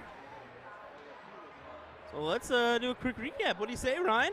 Yeah, I really want to talk about these team events because, I mean, this was a close match. We got to see one division of how many's out on the floor, one bracket, and look how close our bracket finished. It was a close affair. It really was. So I'm using this little handy mic because Sean's got his over there, and I figured, we'll just use this one as a spare one. Why not? Why not? But yeah, it was a really interesting affair. I mean, we got a couple guys coming out on top. I really thought overall, I mean, it's a pretty back and forth battle. Some good intense rounds. Yeah, and it's crazy because they were ranked before going into it, and our 1 and 2 place teams did come out on top. 3 lights and a spritzer. Took 14 wins. They were ranked number 1. They will move on to tomorrow. Schooner, ranked number 2, did have 14 wins, and they move on tomorrow. But it was only 3 legs that separated the entire place. That's what I was about to say. That's the insanity about it. Looking just at the brackets, there's only one go-round where Schooner beat Kelsey's Bandits 4-1. So that was the only one that had a 4-1 scoreline. Everything else was actually just 3-2, or that's just how it goes. The lowest team on 11, the highest team on 14. Think about that double you missed, or maybe you just froze your partner and you just needed one more good score. Yep. That's the little bit that happens. The difference, your team moving on to tomorrow and your team's going home. Yep. Exactly what it is. So that's going to do it for our morning session, though. We'll be back later on this evening for our upper tier players. It'll be Division 1 through Division 14. Looking forward to having that one on the stream this evening. We got quite the lineup of teams for our streaming boards. Those have already been kind of put in stone, and I know that we're going to see Diker and Anderson, Graff and Pilgrim. We're going to see our singles champion, Fred Polanco. His team is involved. We're going to see our doubles team champions in the 0-1 of Kramer and Speth. We're going to see our second place in the doubles 0-1 Division 1, Vanderson and Diker. So it's the juicy lineup. Certainly is. Looking forward to it, as you should as well. Thanks for joining us this morning from William Stuart, Ryan Mooneyham, and Sean Green. We'll see you later this afternoon for some more action from WAMO 2022. Thanks, folks.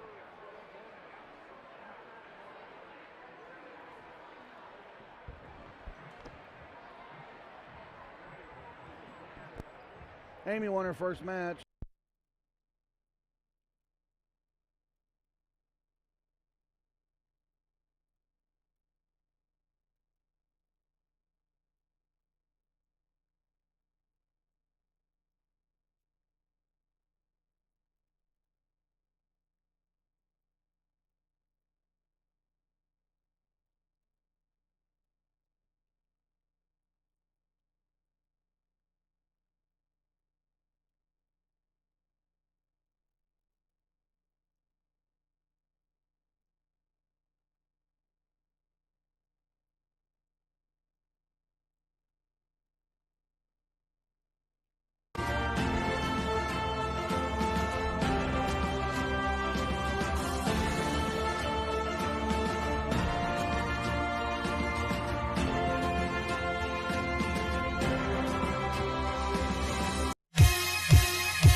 You